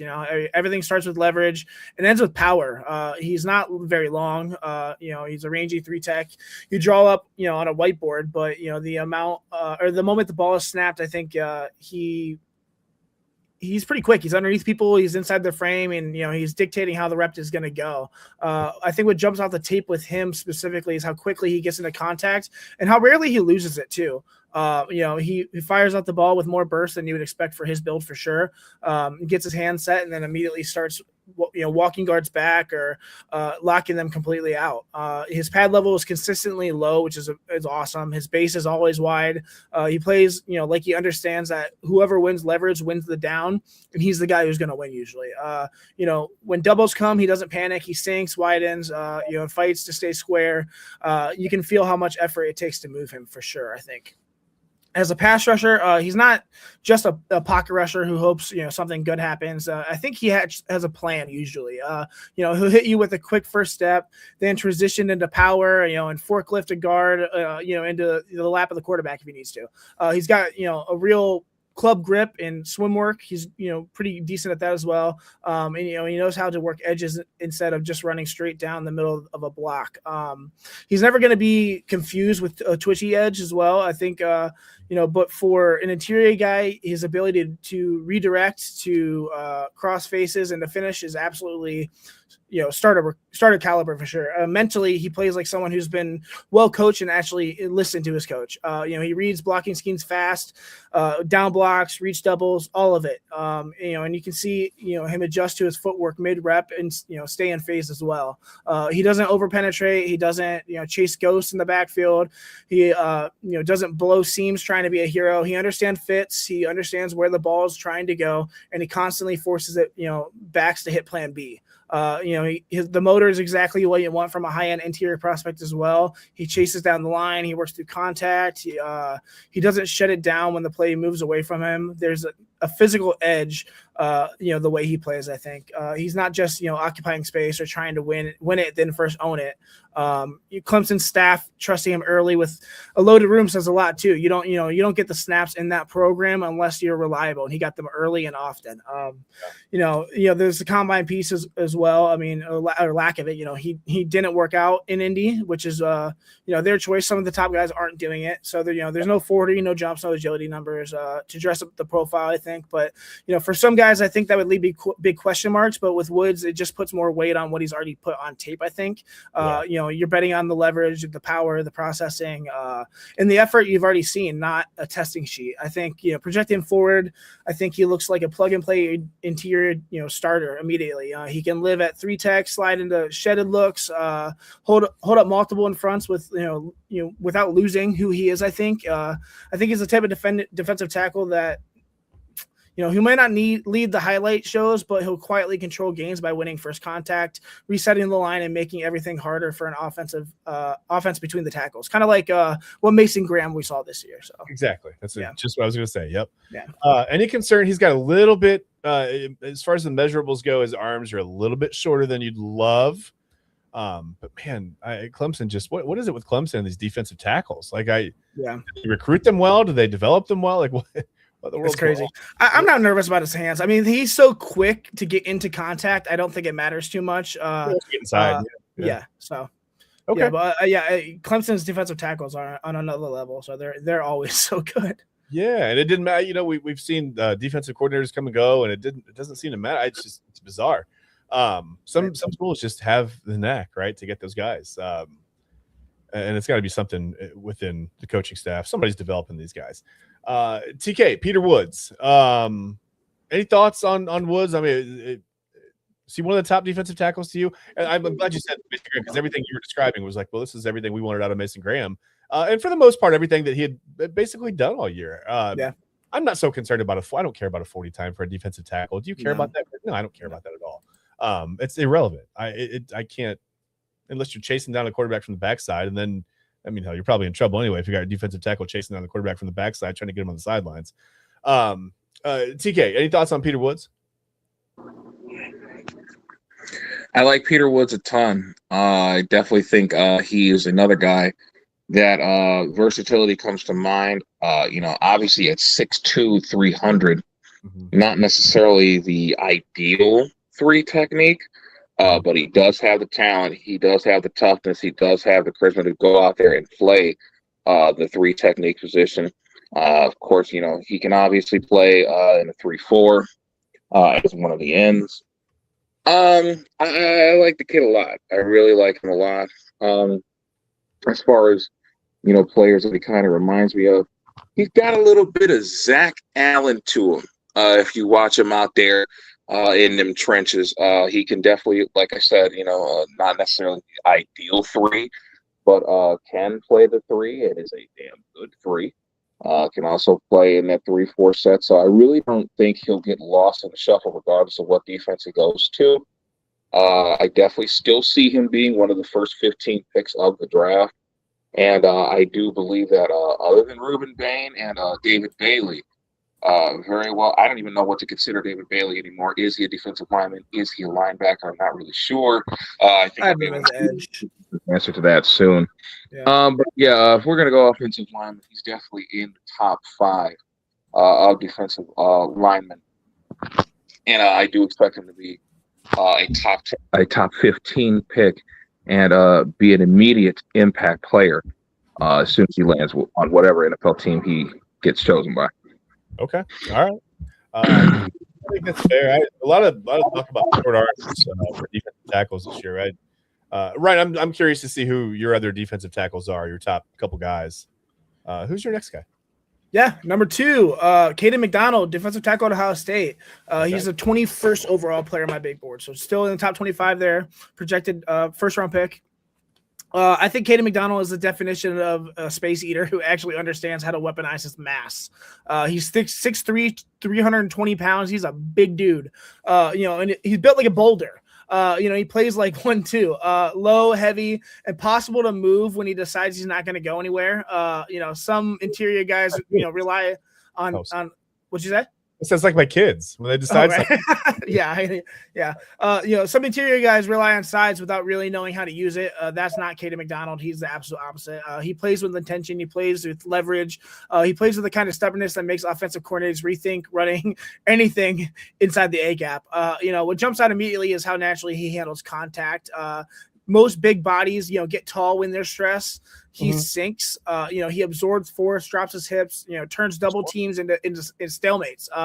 When he wins first contact, he wins it often. He controls the rep. guards and centers struggle to get into his frame because he's already underneath them. He gets that low. He's already locked out, already dictating where the block is going.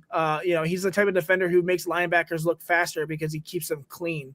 As a pass rusher, he's not going to be something that he isn't. He's not a looper. He's not a finesse guy. He's a pocket compressor. That's what he is. Okay. His bull rush and his calling card by far. Heavy hands, thick core. Enough initial burst to get linemen on their heels. And when he gets inside their pads, the rep is over. He'll walk a lineman straight back into the quarterback and force the offense to reset. His launch point. He's not going to rack up flashy sack totals, but he is going to create the kind of interior disruption that makes everyone else's job easier, which is very important in the NFL. Mentally, I think he plays like someone who's seen every block scheme in the book. He reads down blocks early. He recognizes pullers before they clear the line. He adjusts his alignment to stay square. He doesn't just chase plays out of structure, and he doesn't get fooled by window dressing. He is disciplined. He's one of the reasons Ohio State trusted him to, in the rotation full of NFL caliber talent as well. He does the dirty work without compromising the integrity of the front, which is important. Physically, he's exactly what you want from a true interior anchor. Thick lower half, strong hands, natural leverage, a motor that doesn't fade just because he's carrying 320 pounds, not 200. He plays with effort. He plays with toughness. He plays with the kind of competitive edge that shows up on film, even when he's not making the tackle. The combine didn't change much for him. He measured well. He looked the part. He confirmed what everyone already knew, which is, he's built for trench warfare. He's not the type of prospect who needs a 40 time to validate his game at all. His tape is the testing for sure. Projecting him forward, I think, Caden McDonald fits perfectly into a defense that values interior stability. He's the guy who keeps the structure intact. He's the guy who runs the bounce. He's the guy who makes third and short feel like third and long. And with continued refinement in his counter work and conditioning, I think he has the ceiling to become a long-term starter, brings physicality, discipline, and reliability to the heart of a defensive line for the next 10 years. So. Okay. I think there's a lot to be said when you can kind of, like you said, you can collapse the pocket, especially obviously in the passing game. He may not get a ton of sacks. He's not going to chase down a ton of quarterbacks, but when you can wreck the middle of the pocket and you can't now as a quarterback, you can't step up and make a play, right? You can't just step up into the pocket and make a throw because here's this giant mountain of a man. Now you got to get outside. And there aren't a ton of quarterbacks in the NFL that can really be that effective getting outside and running.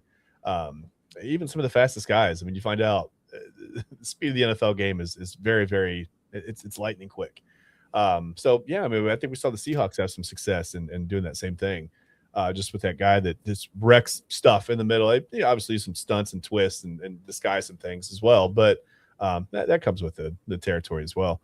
TK, what's with Ohio State and all these defenders, man? Like, what is so many? Wow, what is happening?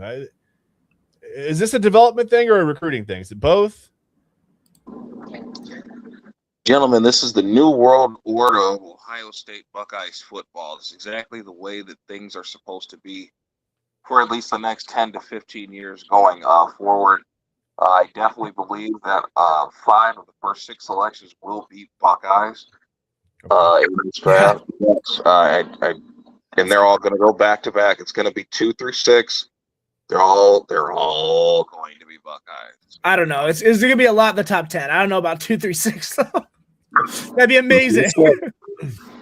I'm not doubting it. It's very much possible. I have 4 or 5 Ohio State Buckeyes in the top 10 for sure. That's crazy to hear out loud though. So yeah, I just and it's crazy to hear it out loud, especially for a team that didn't do that well in the college football playoff. Obviously, let a lot of people down there, but just the overall talent of this 2025 Ohio State Buckeyes football roster, I could definitely see it going. New York taking Arvell Reese, the Arizona Cardinals taking Caleb Downs, Tennessee Titans, possibly taking Sonny Styles. They need some defensive help. A do-everything linebacker would definitely be wonderful to have. And of course, hey, listen, I just really love this class a lot. I definitely think the Ohio State Buckeyes football takeover is commencing now, right before our eyes, and this is just something we should get used to.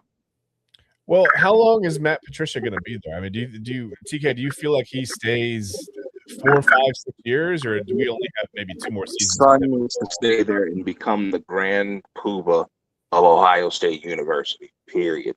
I mean, he's got shoes with his face on them. I mean, what else do you want? Do you see that? Do you see his custom shoes? He's got some like custom shoes with his face. That's kind of funny. I don't know how marketable that's going to be. I don't know if I'm buying Matt Patricia shoes, whatever. But yeah, I mean, he's got shoes with his face on them. I would stay. If somebody made shoes and put my face on them, I'd stay there for a while. I mean, come on. Yeah, I worry about that. I worry about him just attracting attention. I don't know if he'll go be a head coach in college or if he's more likely to go be a defensive coordinator in the NFL. I'm not really sure. I haven't really decided there yet, but I do worry about him just attracting a ton of attention. Because regardless, and the Super Brothers makes a good point here. I mean, when you have the NIL going on, I mean, of course, you get a really good roster, right? When you can open a wallet and spend money on it. But the difference with Matt Patricia a clear difference with Matt Patricia coming in year one. And maybe it was just all the talent. I mean, look at all the, I mean, we've seen the way that they've tested. I mean, now it's obvious. These guys were, like I said, basically paranormal at every level. At every level, they had someone like this. The Buckeyes did. So maybe it's the talent, maybe it's the coaching, maybe it's a little bit of both. We'll see. I'm sure they'll have guys that are physically capable of stepping up and making some plays next year, and we'll see how the defense looks from this year to next year, whatever. But Ryan, one more guy I'm going to ask you about, Rueben Bain Jr. Where do you have him on your list? All right, let me get to it. Sorry. You're okay. No worries. A little bit not expecting Bain. All right, so I have Bain actually as my edge 2. Okay. Pretty significantly below David Bailey from Texas Tech. I think he's my 14th prospect overall. Okay. Sorry, with Bain, I do like Bain. Okay, I do. Right. How do you feel about the T-Rex arms? I don't care about the T-Rex arms at all. I think that his tape has clearly shown that he can compensate with or without that. So, yeah, I make jokes, but TK and I have talked about it yesterday. I mean, he absolutely wrecked Ohio State. I mean, there's no, it didn't slow him down. So, I mean, he's compact, leverage-driven edge, whose game is built on hand violence. Small hands, but hands nonetheless. Sequencing, the ability to control the point of attack. I think he plays with a naturally low center of gravity that allows him to anchor against bigger tackles. While still generating meaningful displacement as a pass rusher as well. His ability to absorb contact, reset his base, and reestablish leverage give him a translatable foundation to both phases as well. As a pass rusher, I think he wins with timing and hand precision, and then the ability to transition between moves without losing balance. He's not a pure bend specialist, I don't think, but he corners efficiently through body control and leverage. His rush plan is advanced. He understands how to set up moves, how to counter quickly, how to finish with urgency. His ability to convert speed to power makes him, a consistent problem for tackles who struggle to anchor as well. Mentally, I think he plays with a strong diagnostic ability. He recognizes blocking schemes very early, adjusts to misdirections, and rarely loses contain as well, which is huge. His discipline in maintaining the rush lanes and executing stunts make him a reliable piece in both even and odd fronts as well. I think physically he competes with toughness, and he has got a relentless motor as well. His frame is dense and well distributed, giving him functional strength that shows up consistently on tape. He plays with urgency, finishing plays down the line and working through contact with effort that really fades. Overall, I think they project as a high-end edge prospect with the versatility to play multiple alignments. His blend of leverage, technique, and competitive temperament give him one of the most translatable profiles in this class. I think he's a player who can impact both phases and elevate a defensive front through consistency and controlled aggression. His T-Rex arms, alligator arms. Yeah, little T-Rex. They really don't, they don't really do too much for me. I think his arms are short, comically short for an edge, if you're being honest. And that's usually a real historical red flag. Yeah. You know, but my algorithm doesn't punish length in a vacuum. It punishes length when it shows up as a limitation on tape. And that's the big thing. I think with Bane, the tape says the opposite. He, like I said, he wins with leverage battles, you know, because he naturally is low and compact. His hands are violent. You know, he sequences moves like a veteran, speed, power, inside, you know, counter, repeat. He's plays with torque balance. I think that, you know, he's one of the few short-armed rushers who never looks stuck on blocks. And I think that's important, specifically when looking at tape when you're talking about his arms. Because, yeah, that is a historical red flag. So, but, you know, so even though, you know, he walks into the combine with those T-Rex arms, I think, you know, he walks out with a grade that reflects, you know, high-end technique, leverage mastery, consistency, disruption, a body type that actually helps him win his style of reps. You know, he's not a traits bet. He's a proof of concept technician who wins in, you know, the same way every week. And I think that'll translate to the NFL. Yeah, I think the power and explosiveness, his quickness. I think again, you know, he's going to get inside quickly enough to, you know, maybe the arm length doesn't play into it so much. And so if he comes off the side, he comes off the field, he's on the sidelines, he may need someone to help him take his helmet off. That's okay. That's fine. I'm kidding. Stop it. I'm kidding. No, he's a really good player. He's a great player. Again, he wrecked Ohio State. I'm making jokes. And these things I would not say to his face, by the way. I wouldn't say these things to his face, right, to be honest about it. But no, I'm kidding. I think he's a great player, regardless of that. I think it's funny how a couple of guys have these physical limitations that normally, like you said, are red flags. But everyone's kind of just willing to overlook it because you see the explosiveness, the power on tape, and the productivity is you know, you can't argue with that. Right. TK, you and I talked about Ruben Bain yesterday. I don't think we need to go in any harder on the short arms. I think we'll be fine. I think he's going to be fine. We're going to be fine for that matter. Let's put a bow on the combine, on the draft talk for now. I think that's enough. Man, hour and a half. That's crazy how that time flew by. I mean, it absolutely flew by. But there's plenty more to get into, to be honest with you. There's even more. So we'll get into that. We've got weeks until the draft. It's about a month and a half, almost 2 months until the draft. So we've got plenty of time to get into it. We'll start breaking things down as soon as you have time. I know it's an immense task, Ryan, to run all these guys, especially after the combine results now, to put them back. And I'm still not even done. So I still have to finish linebacker, safeties, and corners and then revisit everything. So yeah, it'll take about a month, but I'll be ready for the draft. So fair enough. That sounds perfect. Let's move on let's just talk about the Cavaliers. Obviously, the talk for the Cavs was, man, look how good they look with James Harden, and they've got Keon Ellis in here and Dennis Schroeder, and everything's going great. This is the Cavs that we want to see. They're starting to figure some things out, and then the injury bug hits, right, a little bit. Nothing major. It's concerning because you've got Donovan Mitchell. This is the time of year where Donovan Mitchell has a lower body injury and a nagging thing that makes you go, is this going to be okay for the playoffs? We don't know that yet. We're going to have to, we'll see it play out. But James Harden has a broken thumb, and Keon Ellis has a broken finger. Max Strus is still working to get back from the foot thing. You've got guys all over the court. Not even on the court, just all over the roster trying to come back from minor little things. And I mean, broken fingers and broken thumbs sound more than minor. Should we be concerned long-term?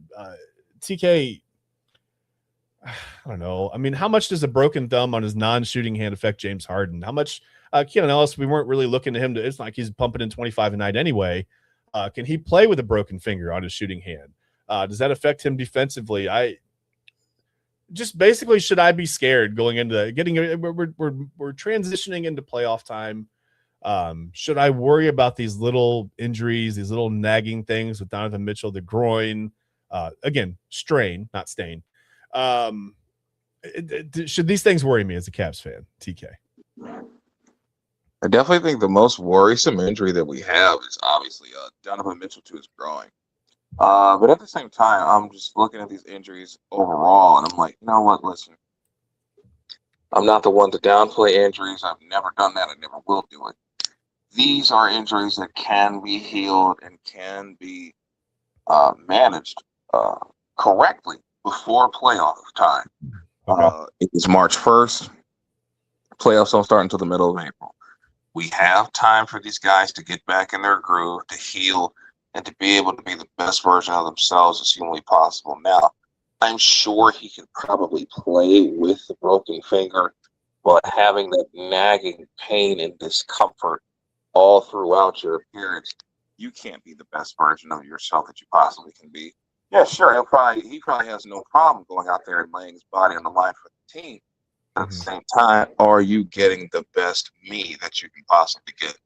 The answer is no. So just give him time to go ahead and nurse those injuries back to health.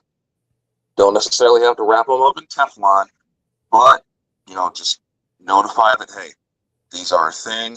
These need to be taken care of. And just do the necessary steps to take care of them. And we should be fine on playoff time.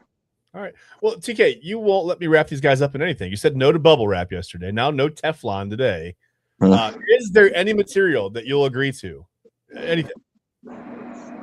Put them in some damn saran wrap. Championship material. That's it. There you go.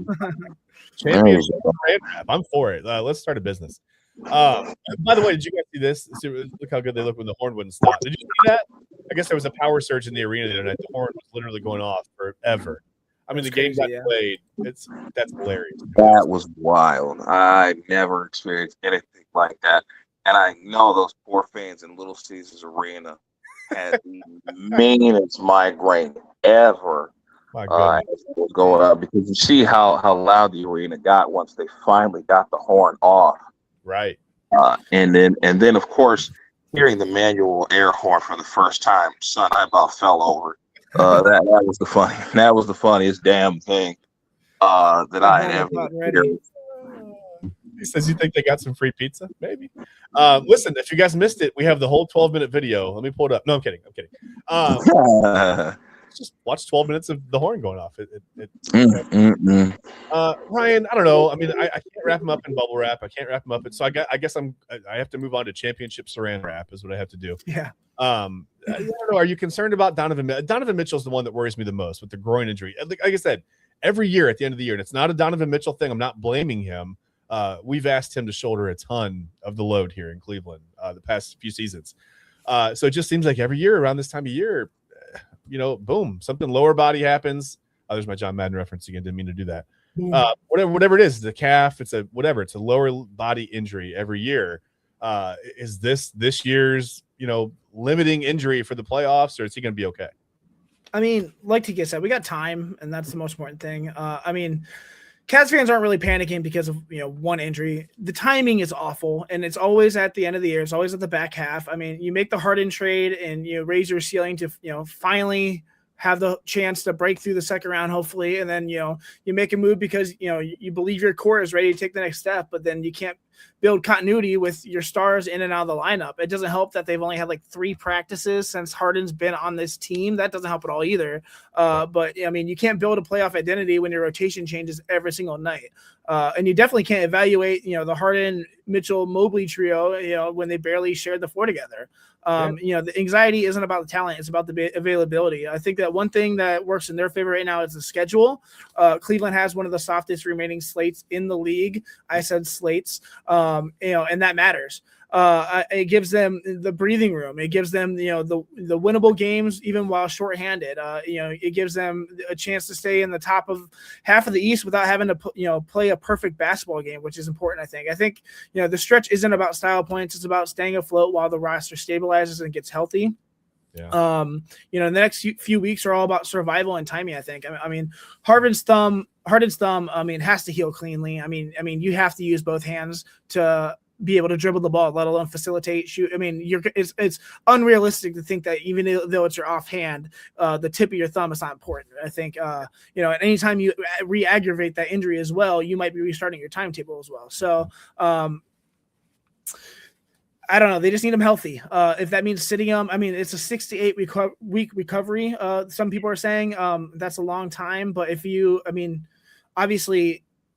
It sucks. This timing sucks, dude. I don't necessarily want him gutting him out. I just want him to be healthy for the playoffs.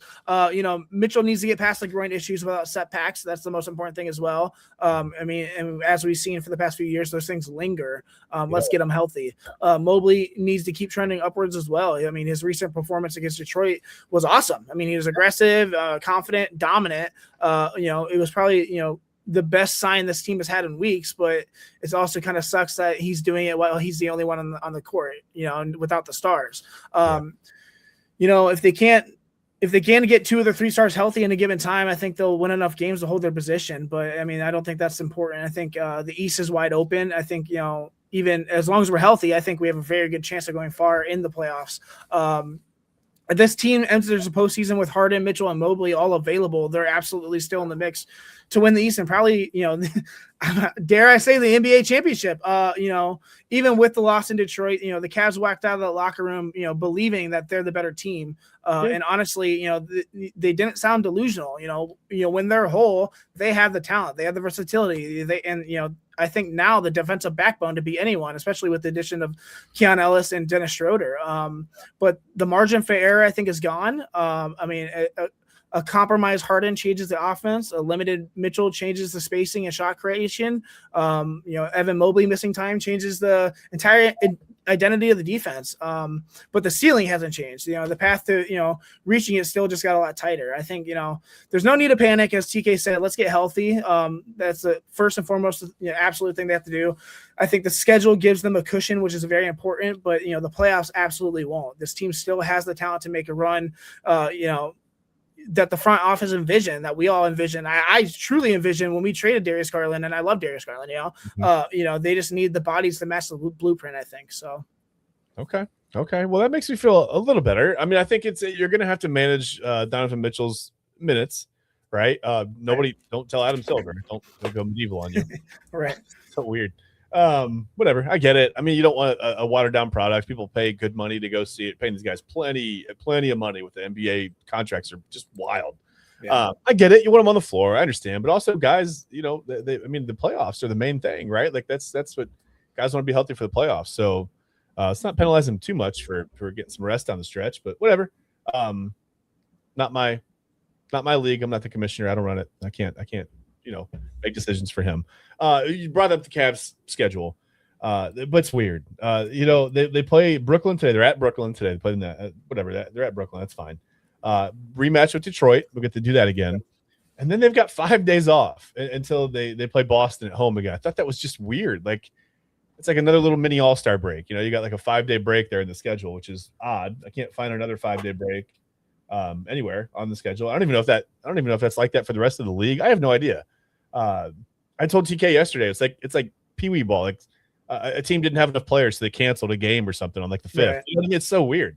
I think that might be important just for them getting healthy as well, though. That time off, like I said, they've played so many games. They've been on the road. They've played so many back. They've had 3 practices since Harden's been on this team. Like, I mean, that sense of rest and just ability to have continuity a little bit and just get out on the court and just play as a team and practice is going to be huge as well. On top of healing from those ailments. So. Well, and this stretch where they played February 19th, the 20th, the 22nd, the 24th, the 25th, and the 27th. Like that's pretty wild. You deserve 5 days. Yeah. That's a lot. I mean, I know it's like, oh, they get paid, but it's physically demanding. You're playing on hardwood. Like that's a lot on your body. So yeah, maybe they deserve the 5 days off, and think of 5 days of rest and treatment for Donovan Mitchell and that groin injury. That's probably going to do wonders. It's not going to do much for broken finger, broken thumb. I mean, obviously 5 days of healing is 5 days of healing, but you can do more with soft tissue stuff during that time. So, okay, that's fine. You've got me. I'm not panicking anymore. I'm fine. I feel better. There's a small timetable though. We just got to keep moving on and staying afloat. That's the big thing here. So works for me. When we get back, we're going to take a 5-minute break. We'll panic about another team with injuries. So I'm not panicking. I'm not panicking anymore about the Cavs, but now I'm going to panic about the Guardians a little bit. No, I'm not going to panic, but I do have questions about Chase DeLauder. I wonder if the Reese Hoskins signing may have possibly signaled something to us as fans that maybe a lot of people, maybe the Guardians aren't saying that we didn't catch. I haven't heard anybody talk about it, but it's in the back of my mind. I can't get it out of there. So we'll talk about that when we come back, but let's take a 5-minute break. And we will be right back on the Sunday Sports Show right here on the Inside Edge Network. And again, we're brought to you by LPV Productions. And of course, please, I've got 2 TKs. Hello, welcome back, TK. We had 2 of you in the studio for a moment. I was like, I don't know what's happening. We've cloned TK. But yeah, when we come back, like I said, we'll talk about the Guardians. We'll talk about a couple little things that are just kind of bugging me in spring training going into well, we got the opener coming up here at the end of the month. So they've got some time to get that fixed, but hopefully they can get it fixed. And again, well, yeah, we're going to please visit our sponsor, AlleyRoseFragrances.com. Mentioned it earlier, the Inside Edge 20, the code to get 20% off your order. Other than that, like I said, we will be right back. Give us about 5 minutes.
All right.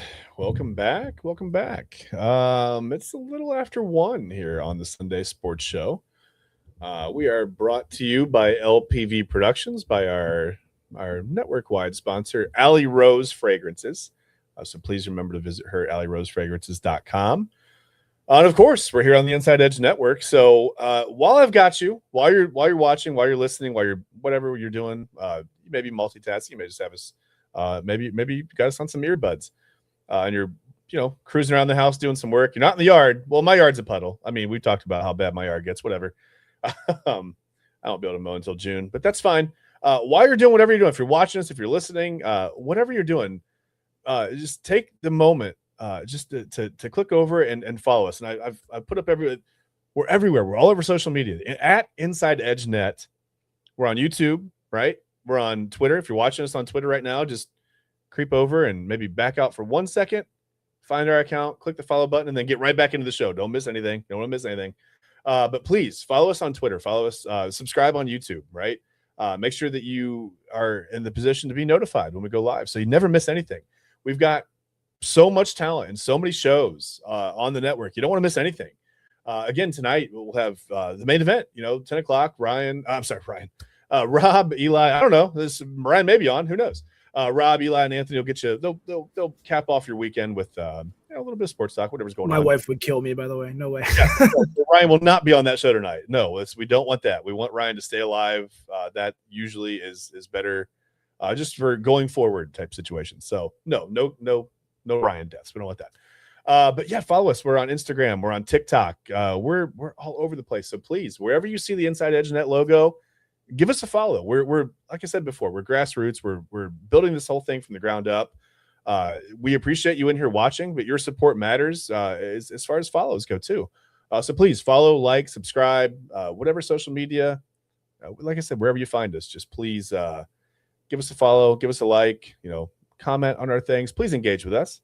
It helps us grow, and it helps us bring you better content in the long run. So that is that. And let me see, what do we have to talk about now? I guess let's just check in with the Guardians. We had the Guardians preview show on the network a couple weeks ago, but we on this show haven't talked too much Guardians, and there's not a whole lot to get into. It's spring training, it's early. You've got things that you expect, like Jose Ramirez leading the team in home runs and RBIs right now. That's fine. That's great. We want to see that. It's good to see Jose getting off to a quick start. Not surprised. He's a baseball player, man. So much fun to watch play.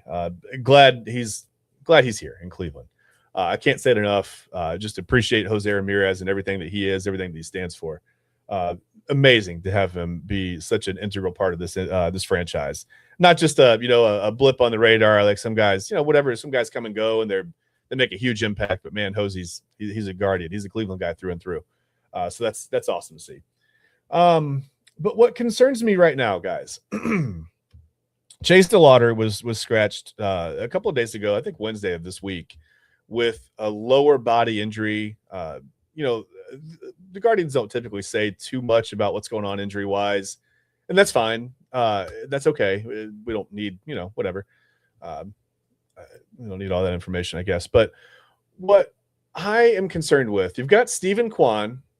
It's been noted that he's moving to center. Now, a couple of weeks ago, Chase DeLauter was going to be the center fielder. Remember, we talked about, on a couple of different shows, we talked about DeLauter moving over to center field, maybe playing that role full time. Now, all of a sudden, you've got Stephen Kwan moving over. They signed Rhys Hoskins unexpectedly a little bit. They needed a right-handed bat. I'm not surprised to see them go out and get a right-handed bat, but the fact that they picked up a right-handed bat in Rhys Hoskins, who's also available, he can play left field. It just makes me feel concerned, and maybe I'm the only one. Maybe I'm reading too much into this, but I know how these things go. And with DeLauter, I think he's played 138 games since he was drafted here in 2022 in the minors. So about 45 games a year. Not what you want to see. Not enough time. He's put up some really good numbers. Just hasn't really been on the field consistently. So Ryan, I'll start with you. Did the Guardians sign Rhys Hoskins as an insurance policy for Chase DeLauter's injury? Do they think maybe, without saying it publicly and to us or whatever, they don't know us any explanations, but do you think that they think he's going to be out for a little bit longer than maybe we hope. I do think it was insurance policy, but I don't think it was because they were declining to or like hiding something from the fan base. I mean, the Chase DeLauder situation isn't about one spring, scratch. It's not. It's about the pattern. I mean, every time this kid starts to build momentum, something gets in the way. Sports hernias, broken hamate. I don't even know what the hell that is. Delayed development. I mean, limited MLB reps, and now he's just supposed to settle into an everyday role, and he gets pulled with a lower body soreness. I mean, the team calls it precautionary. Sure, I mean it could be, and maybe it is, but fans aren't reacting to this injury. They're reacting to the history behind it. When a player with his resume gets scratched in February, even for something minor, the organization pays attention, and honestly, they should. I mean, that's why the Guardians didn't need some secret piece of information to make a move. I mean, they already knew the risk with Chase DeLauder. So, they knew their outfield depth was, talented but unproven and pretty thin. They know their lineup desperately needed a right-handed power, as you said. They couldn't afford another season where one injury leaves them scrambling for offense. So, even if DeLauder's scratch was truly precautionary, I mean, and everything publicly, suggests that it was, the front office wasn't going to sit around and hope. They acted like a team that expects to contend. You bring in Rhys Hoskins, like you said, this wasn't a depth flyer. This wasn't a maybe he sticks kind of deal. This was a legitimate middle of the order, bat falling into their laps on a minor league contract. Like, what the hell? I mean, Hoskins gives them something they've lacked for years, like a real right-handed power threat, who can change a game with one swing. He's a professional hitter who works counts. He doesn't chase. He brings a level of offensive maturity that stabilizes the young lineup. He lengthens the order. He forces pitchers to change their approach. He takes pressure off guys like Manzardo, Naylor, even Jose. The part that matters for the DeLauder conversation, Hoskins has played outfield, like you said, in big games, in the big leagues. Not well enough to win a Gold Glove, of course, but well enough to stand in the corner spot and not sink you.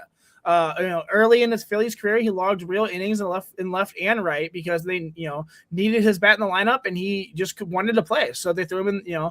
He's obviously a true first baseman. That's all that Cleveland needs: competence, not brilliance. The picture gets clearer now. I think DeLauder gets scratched. The outfield picture gets shaky, and Hoskins arrives. Even if the Guardians didn't know anything beyond what they have publicly said with Chase DeLauder, they didn't need to.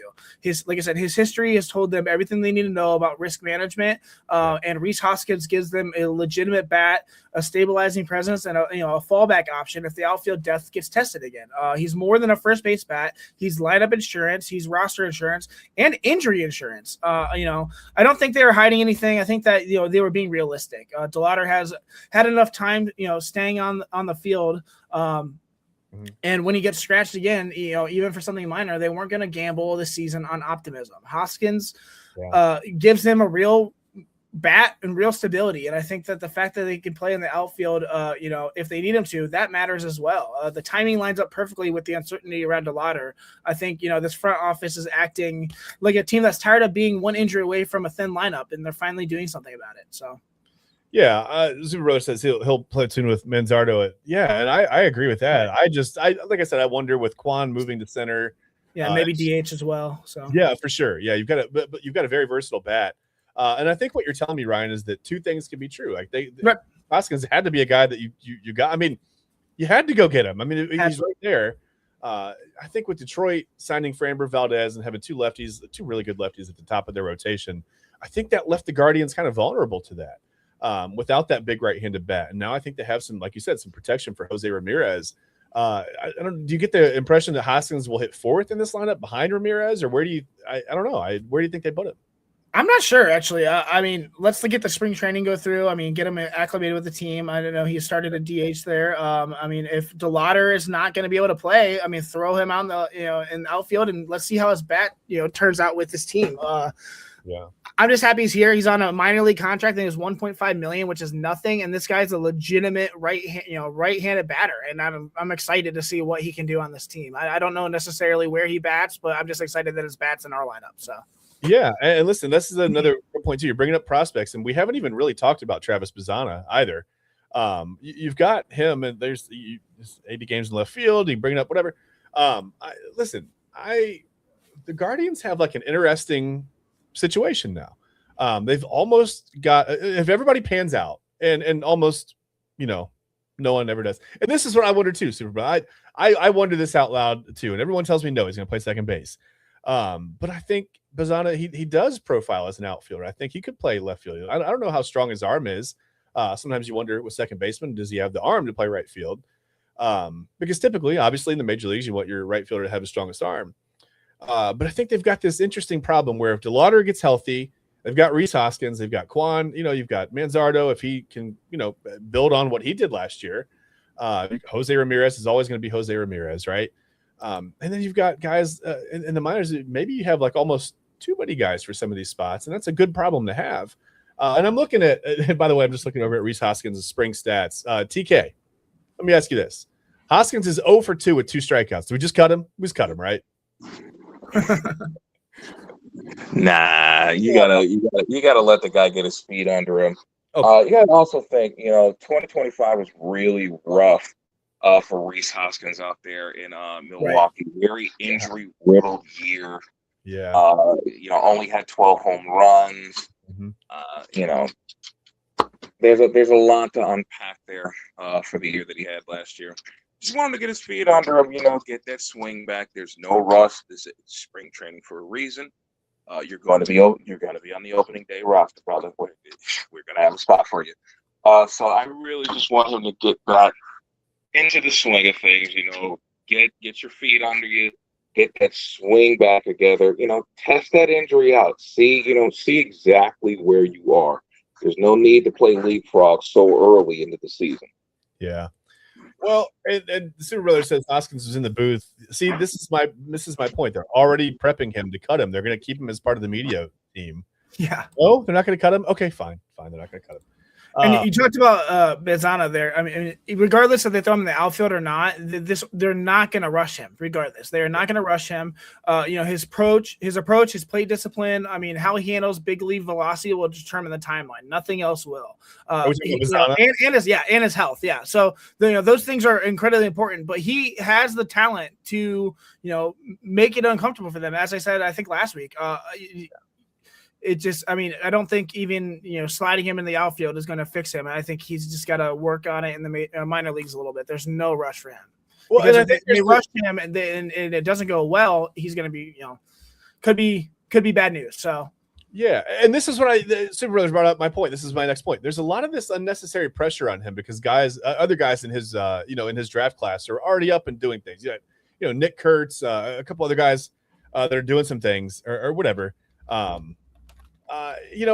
does that matter? I mean, we don't, we develop on our own, right? Like we don't have to develop at the same time as everybody else that we get drafted around, but he is 23. That's a good point. And this is, it's like we're the same person when it comes to baseball. This is exactly my next point too. If Bazana goes out in the World Baseball Classic and just absolutely shows out, does that, that's got to speed up his timeline a little bit, right? Absolutely. Yeah. Okay. TK, are you sure we don't want to cut Rhys Hoskins? He's 0 for 2 with 2 strikeouts. Are you sure? Sometimes this fan base is very knee-jerk reactionary. Are you sure we don't cut him? You cut yourself. I think you're muted. TK, you're muted, buddy. You muted yourself. Can I? Oh, wait. There you go. I don't think you cut him at all. Fine. He has less than 5 home runs by July 11th. You tell us has to take but yeah, I definitely think we got to be patient with Rhys. We got to be patient. He's going to be 33 this year. Yeah. Coming off a rough injury. If we make this signing, that would mean that we expect him to get better either before or during the season, and that he's going to be a huge piece of our lineup moving forward. Yeah. So whatever hiccups, whatever obstacles, whatever breakdowns that may, come within the course of the season, we got to roll with that. Because in the back of our minds, we know exactly the type of player that Rhys Hoskins really is. Yeah. And for the record, I'm kidding. I do not want to cut Rhys Hoskins. I will get off to a slow start. He can do whatever. No one does. He's here for 12 minutes. He can do whatever he wants. And the Super Brothers, one more question before we move on to what's on our minds. He says, how does Hoskins still not have an endorsement with Reese's Peanut Butter Cups? simple answer: Major League Baseball is terrible at marketing their players. They don't know who he is. They have no idea who Rhys Hoskins is. Absolutely no clue who that is. They're like, who is that? We don't even know. When he got hurt last year, he turned into Reese's Pieces. So That's yeah, that's great. Oh man. Yeah. Josh Bell. It didn't work out, but Yep. I think Rhys Hoskins is a higher floor than Josh Bell. It's not more of a sure thing, but probably higher percentage to be more of a sure thing. How about that? I think that's fair. Okay, that's the Guardian spring training update. The pitching's doing fine. Hitting's going to come around. It's hard to hit this time of year. Nobody's really used to having the bat in their hands. It's easier for pitchers in spring training to get going.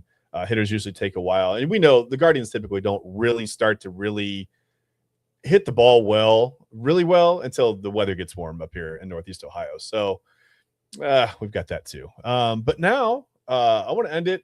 And I don't know who wants to go first today, but we don't talk about what's on our minds. A lot of stuff lately.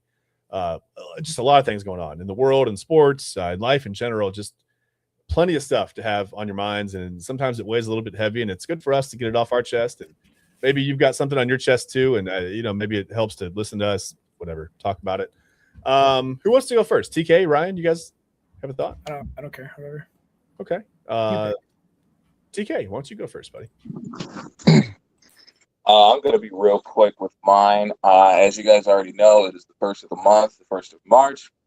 It's a very big day for me.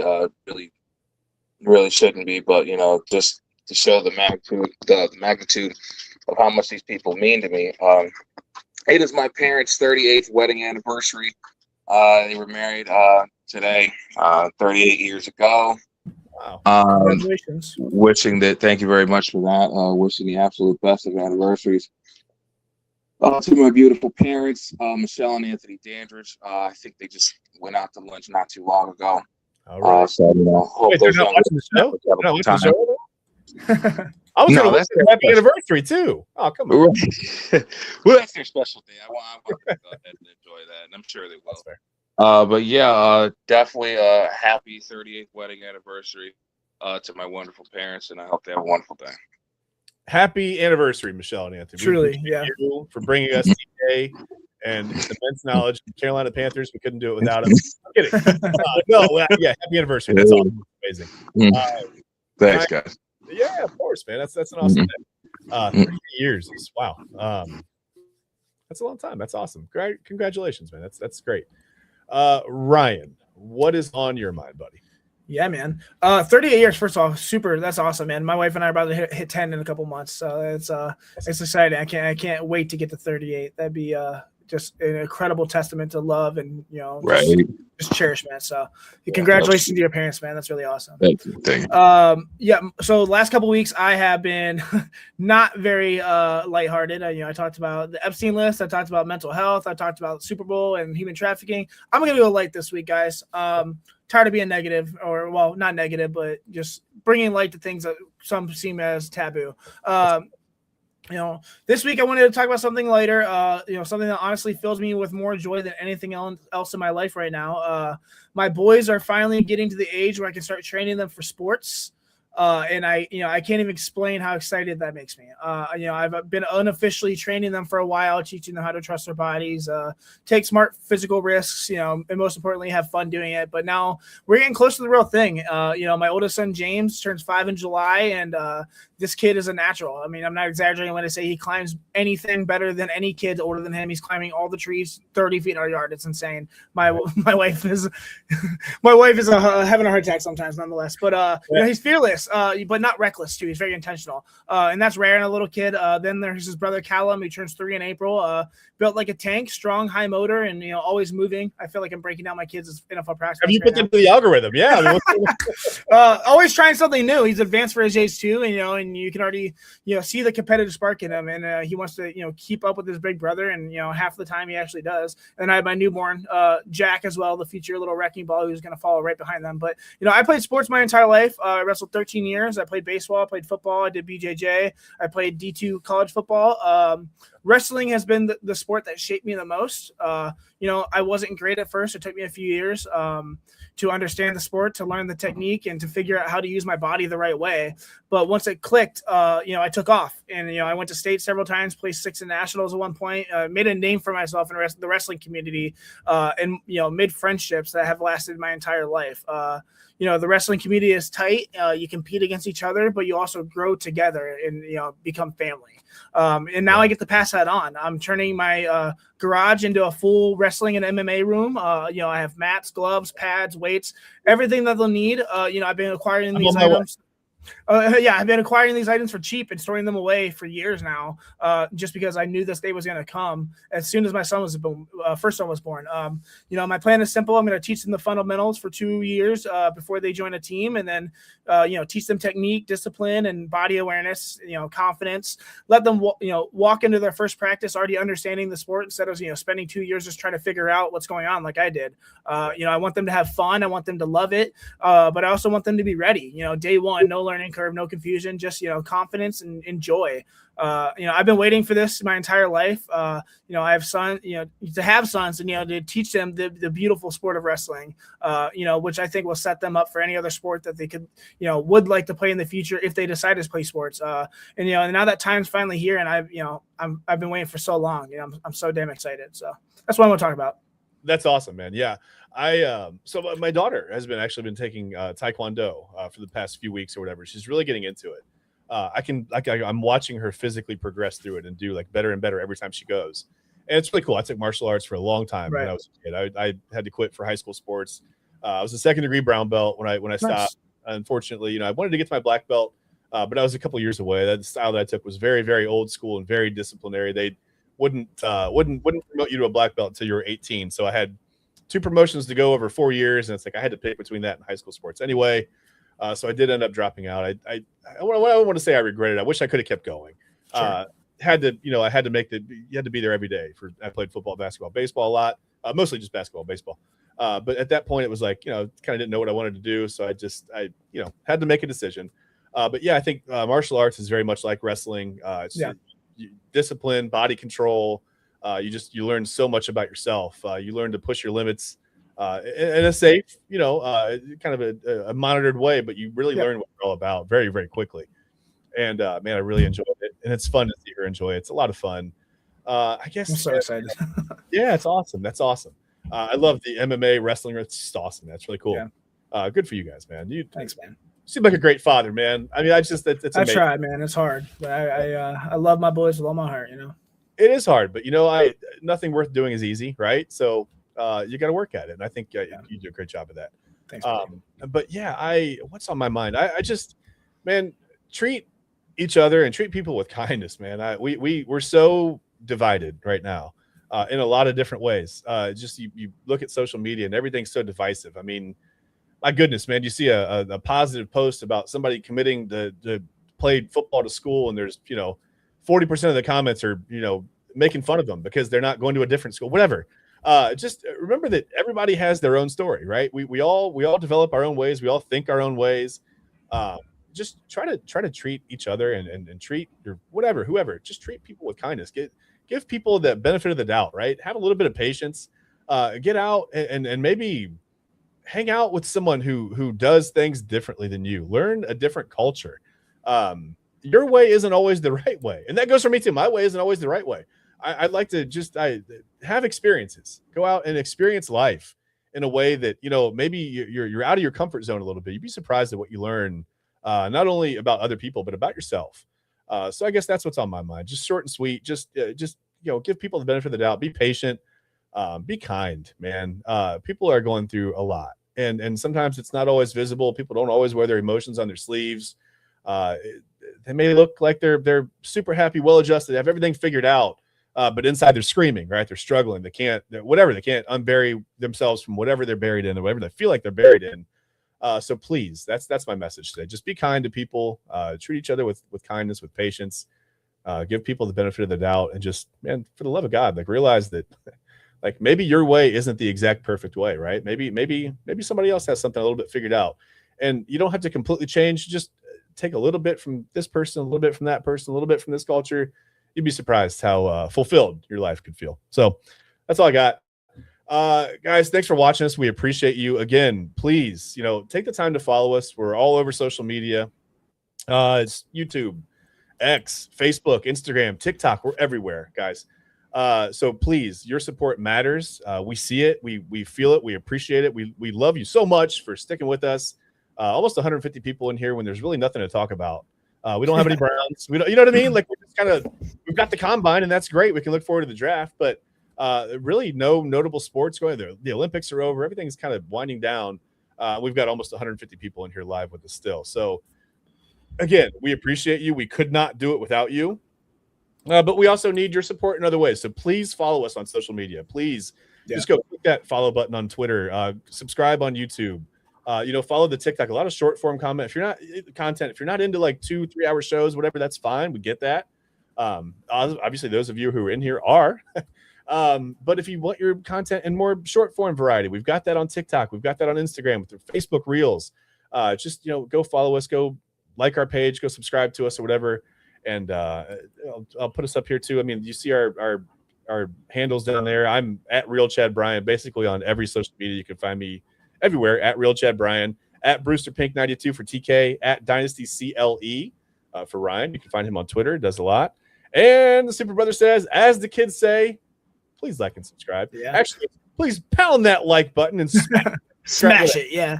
Whatever. Real quick, I just wanted to plug Thursday at 7:00, my podcast, the Commissioner's Couch Fantasy Football Podcast on the Inside Edge Network. We'll be going live at 7:00 with my partner, David Cahoon. We will be the last 2 weeks we broke down our quarterbacks. We did 12 total quarterbacks. This week, we're going to break down 6 of our top favorite wide receivers. We get in depth. It's a lot of fun. Come check us out. And then we're going to continue receivers for a couple weeks. So check us out. And then obviously their show is incredible as well, Illegal Formation. Want them to talk about that. So there you go. Yeah. TK and I are with you every Saturday morning about 11 o'clock. We're going to talk about pretty much everything from, I don't know. I mean, AI highlight videos and high school football. You got to worry about that if you're a college coach now. That's crazy. All the normal stuff that's going on around here. So again, please take the time to follow us. We're everywhere: Facebook, X, YouTube, Twitter. I said 2 things: X and Twitter. We're on Facebook. We're on the Book of Faces. Whatever. No, TikTok. Just please follow us everywhere. We do appreciate that. And I guess in the meantime, just tune into the main event tonight. That'll be about 10 o'clock, where Rob, Anthony, and Eli will take you through, just kind of cap off your weekend and let you know what's going on in the world of sports. It's a pretty easy watch. So they do a great job with that. So again, we appreciate you guys more than you know, and we will see you here on the Sunday Sports Show on the Inside Edge Network, brought to you by Alley Rose Fragrances and LPV Productions. Please don't forget to visit AlleyRoseFragrances.com. Order your candles, order your body mist, get your 20% off. Inside Edge 20 is the code. And that's it, guys. I think we're out of here. So we will see you next week here on the Sunday Sports Show, and we'll see you all week. Don't forget that, of course, Eli Moon and I will bring you Inside Edge Prime Time Monday through Thursday at 10 o'clock. And one more show. We've got Midnight Run with Anthony Alford at midnight. We've got so much. I mean, there's the Side Hustle Wrestling podcast. Some fantastic content all over. Seriously, Real Talk with Papa Moon is Saturdays at 5 p.m. Great episode with Eli yesterday. I watched it. That was a lot of fun. Hearing about Eli's album release, just everything that's going on right now. We've got Jersey Chasers every Wednesday night at 7:30. They get you started for the prime time. We'll roll right into. It's just amazing how much we have going on. Don't forget Conversations with Eli Moon. And then eventually, I think we have a new show called Mic Check. I don't have a promo for that one just yet. I thought I had that one, but we got a new show called Mic Check coming up. It's going to be starting in the month of March. So this month, we'll be starting a brand new show right here on the Inside Edge Network. We've got so much more on deck. I mean, we've got ideas. We're just trying to figure out how to make more time. We need 36 hours in the day to make all this work. So right. We appreciate you guys. We'll see you next week here on the Sunday Sports Show. I will see you all week on the Inside Edge Network. Enjoy the rest of your Sunday.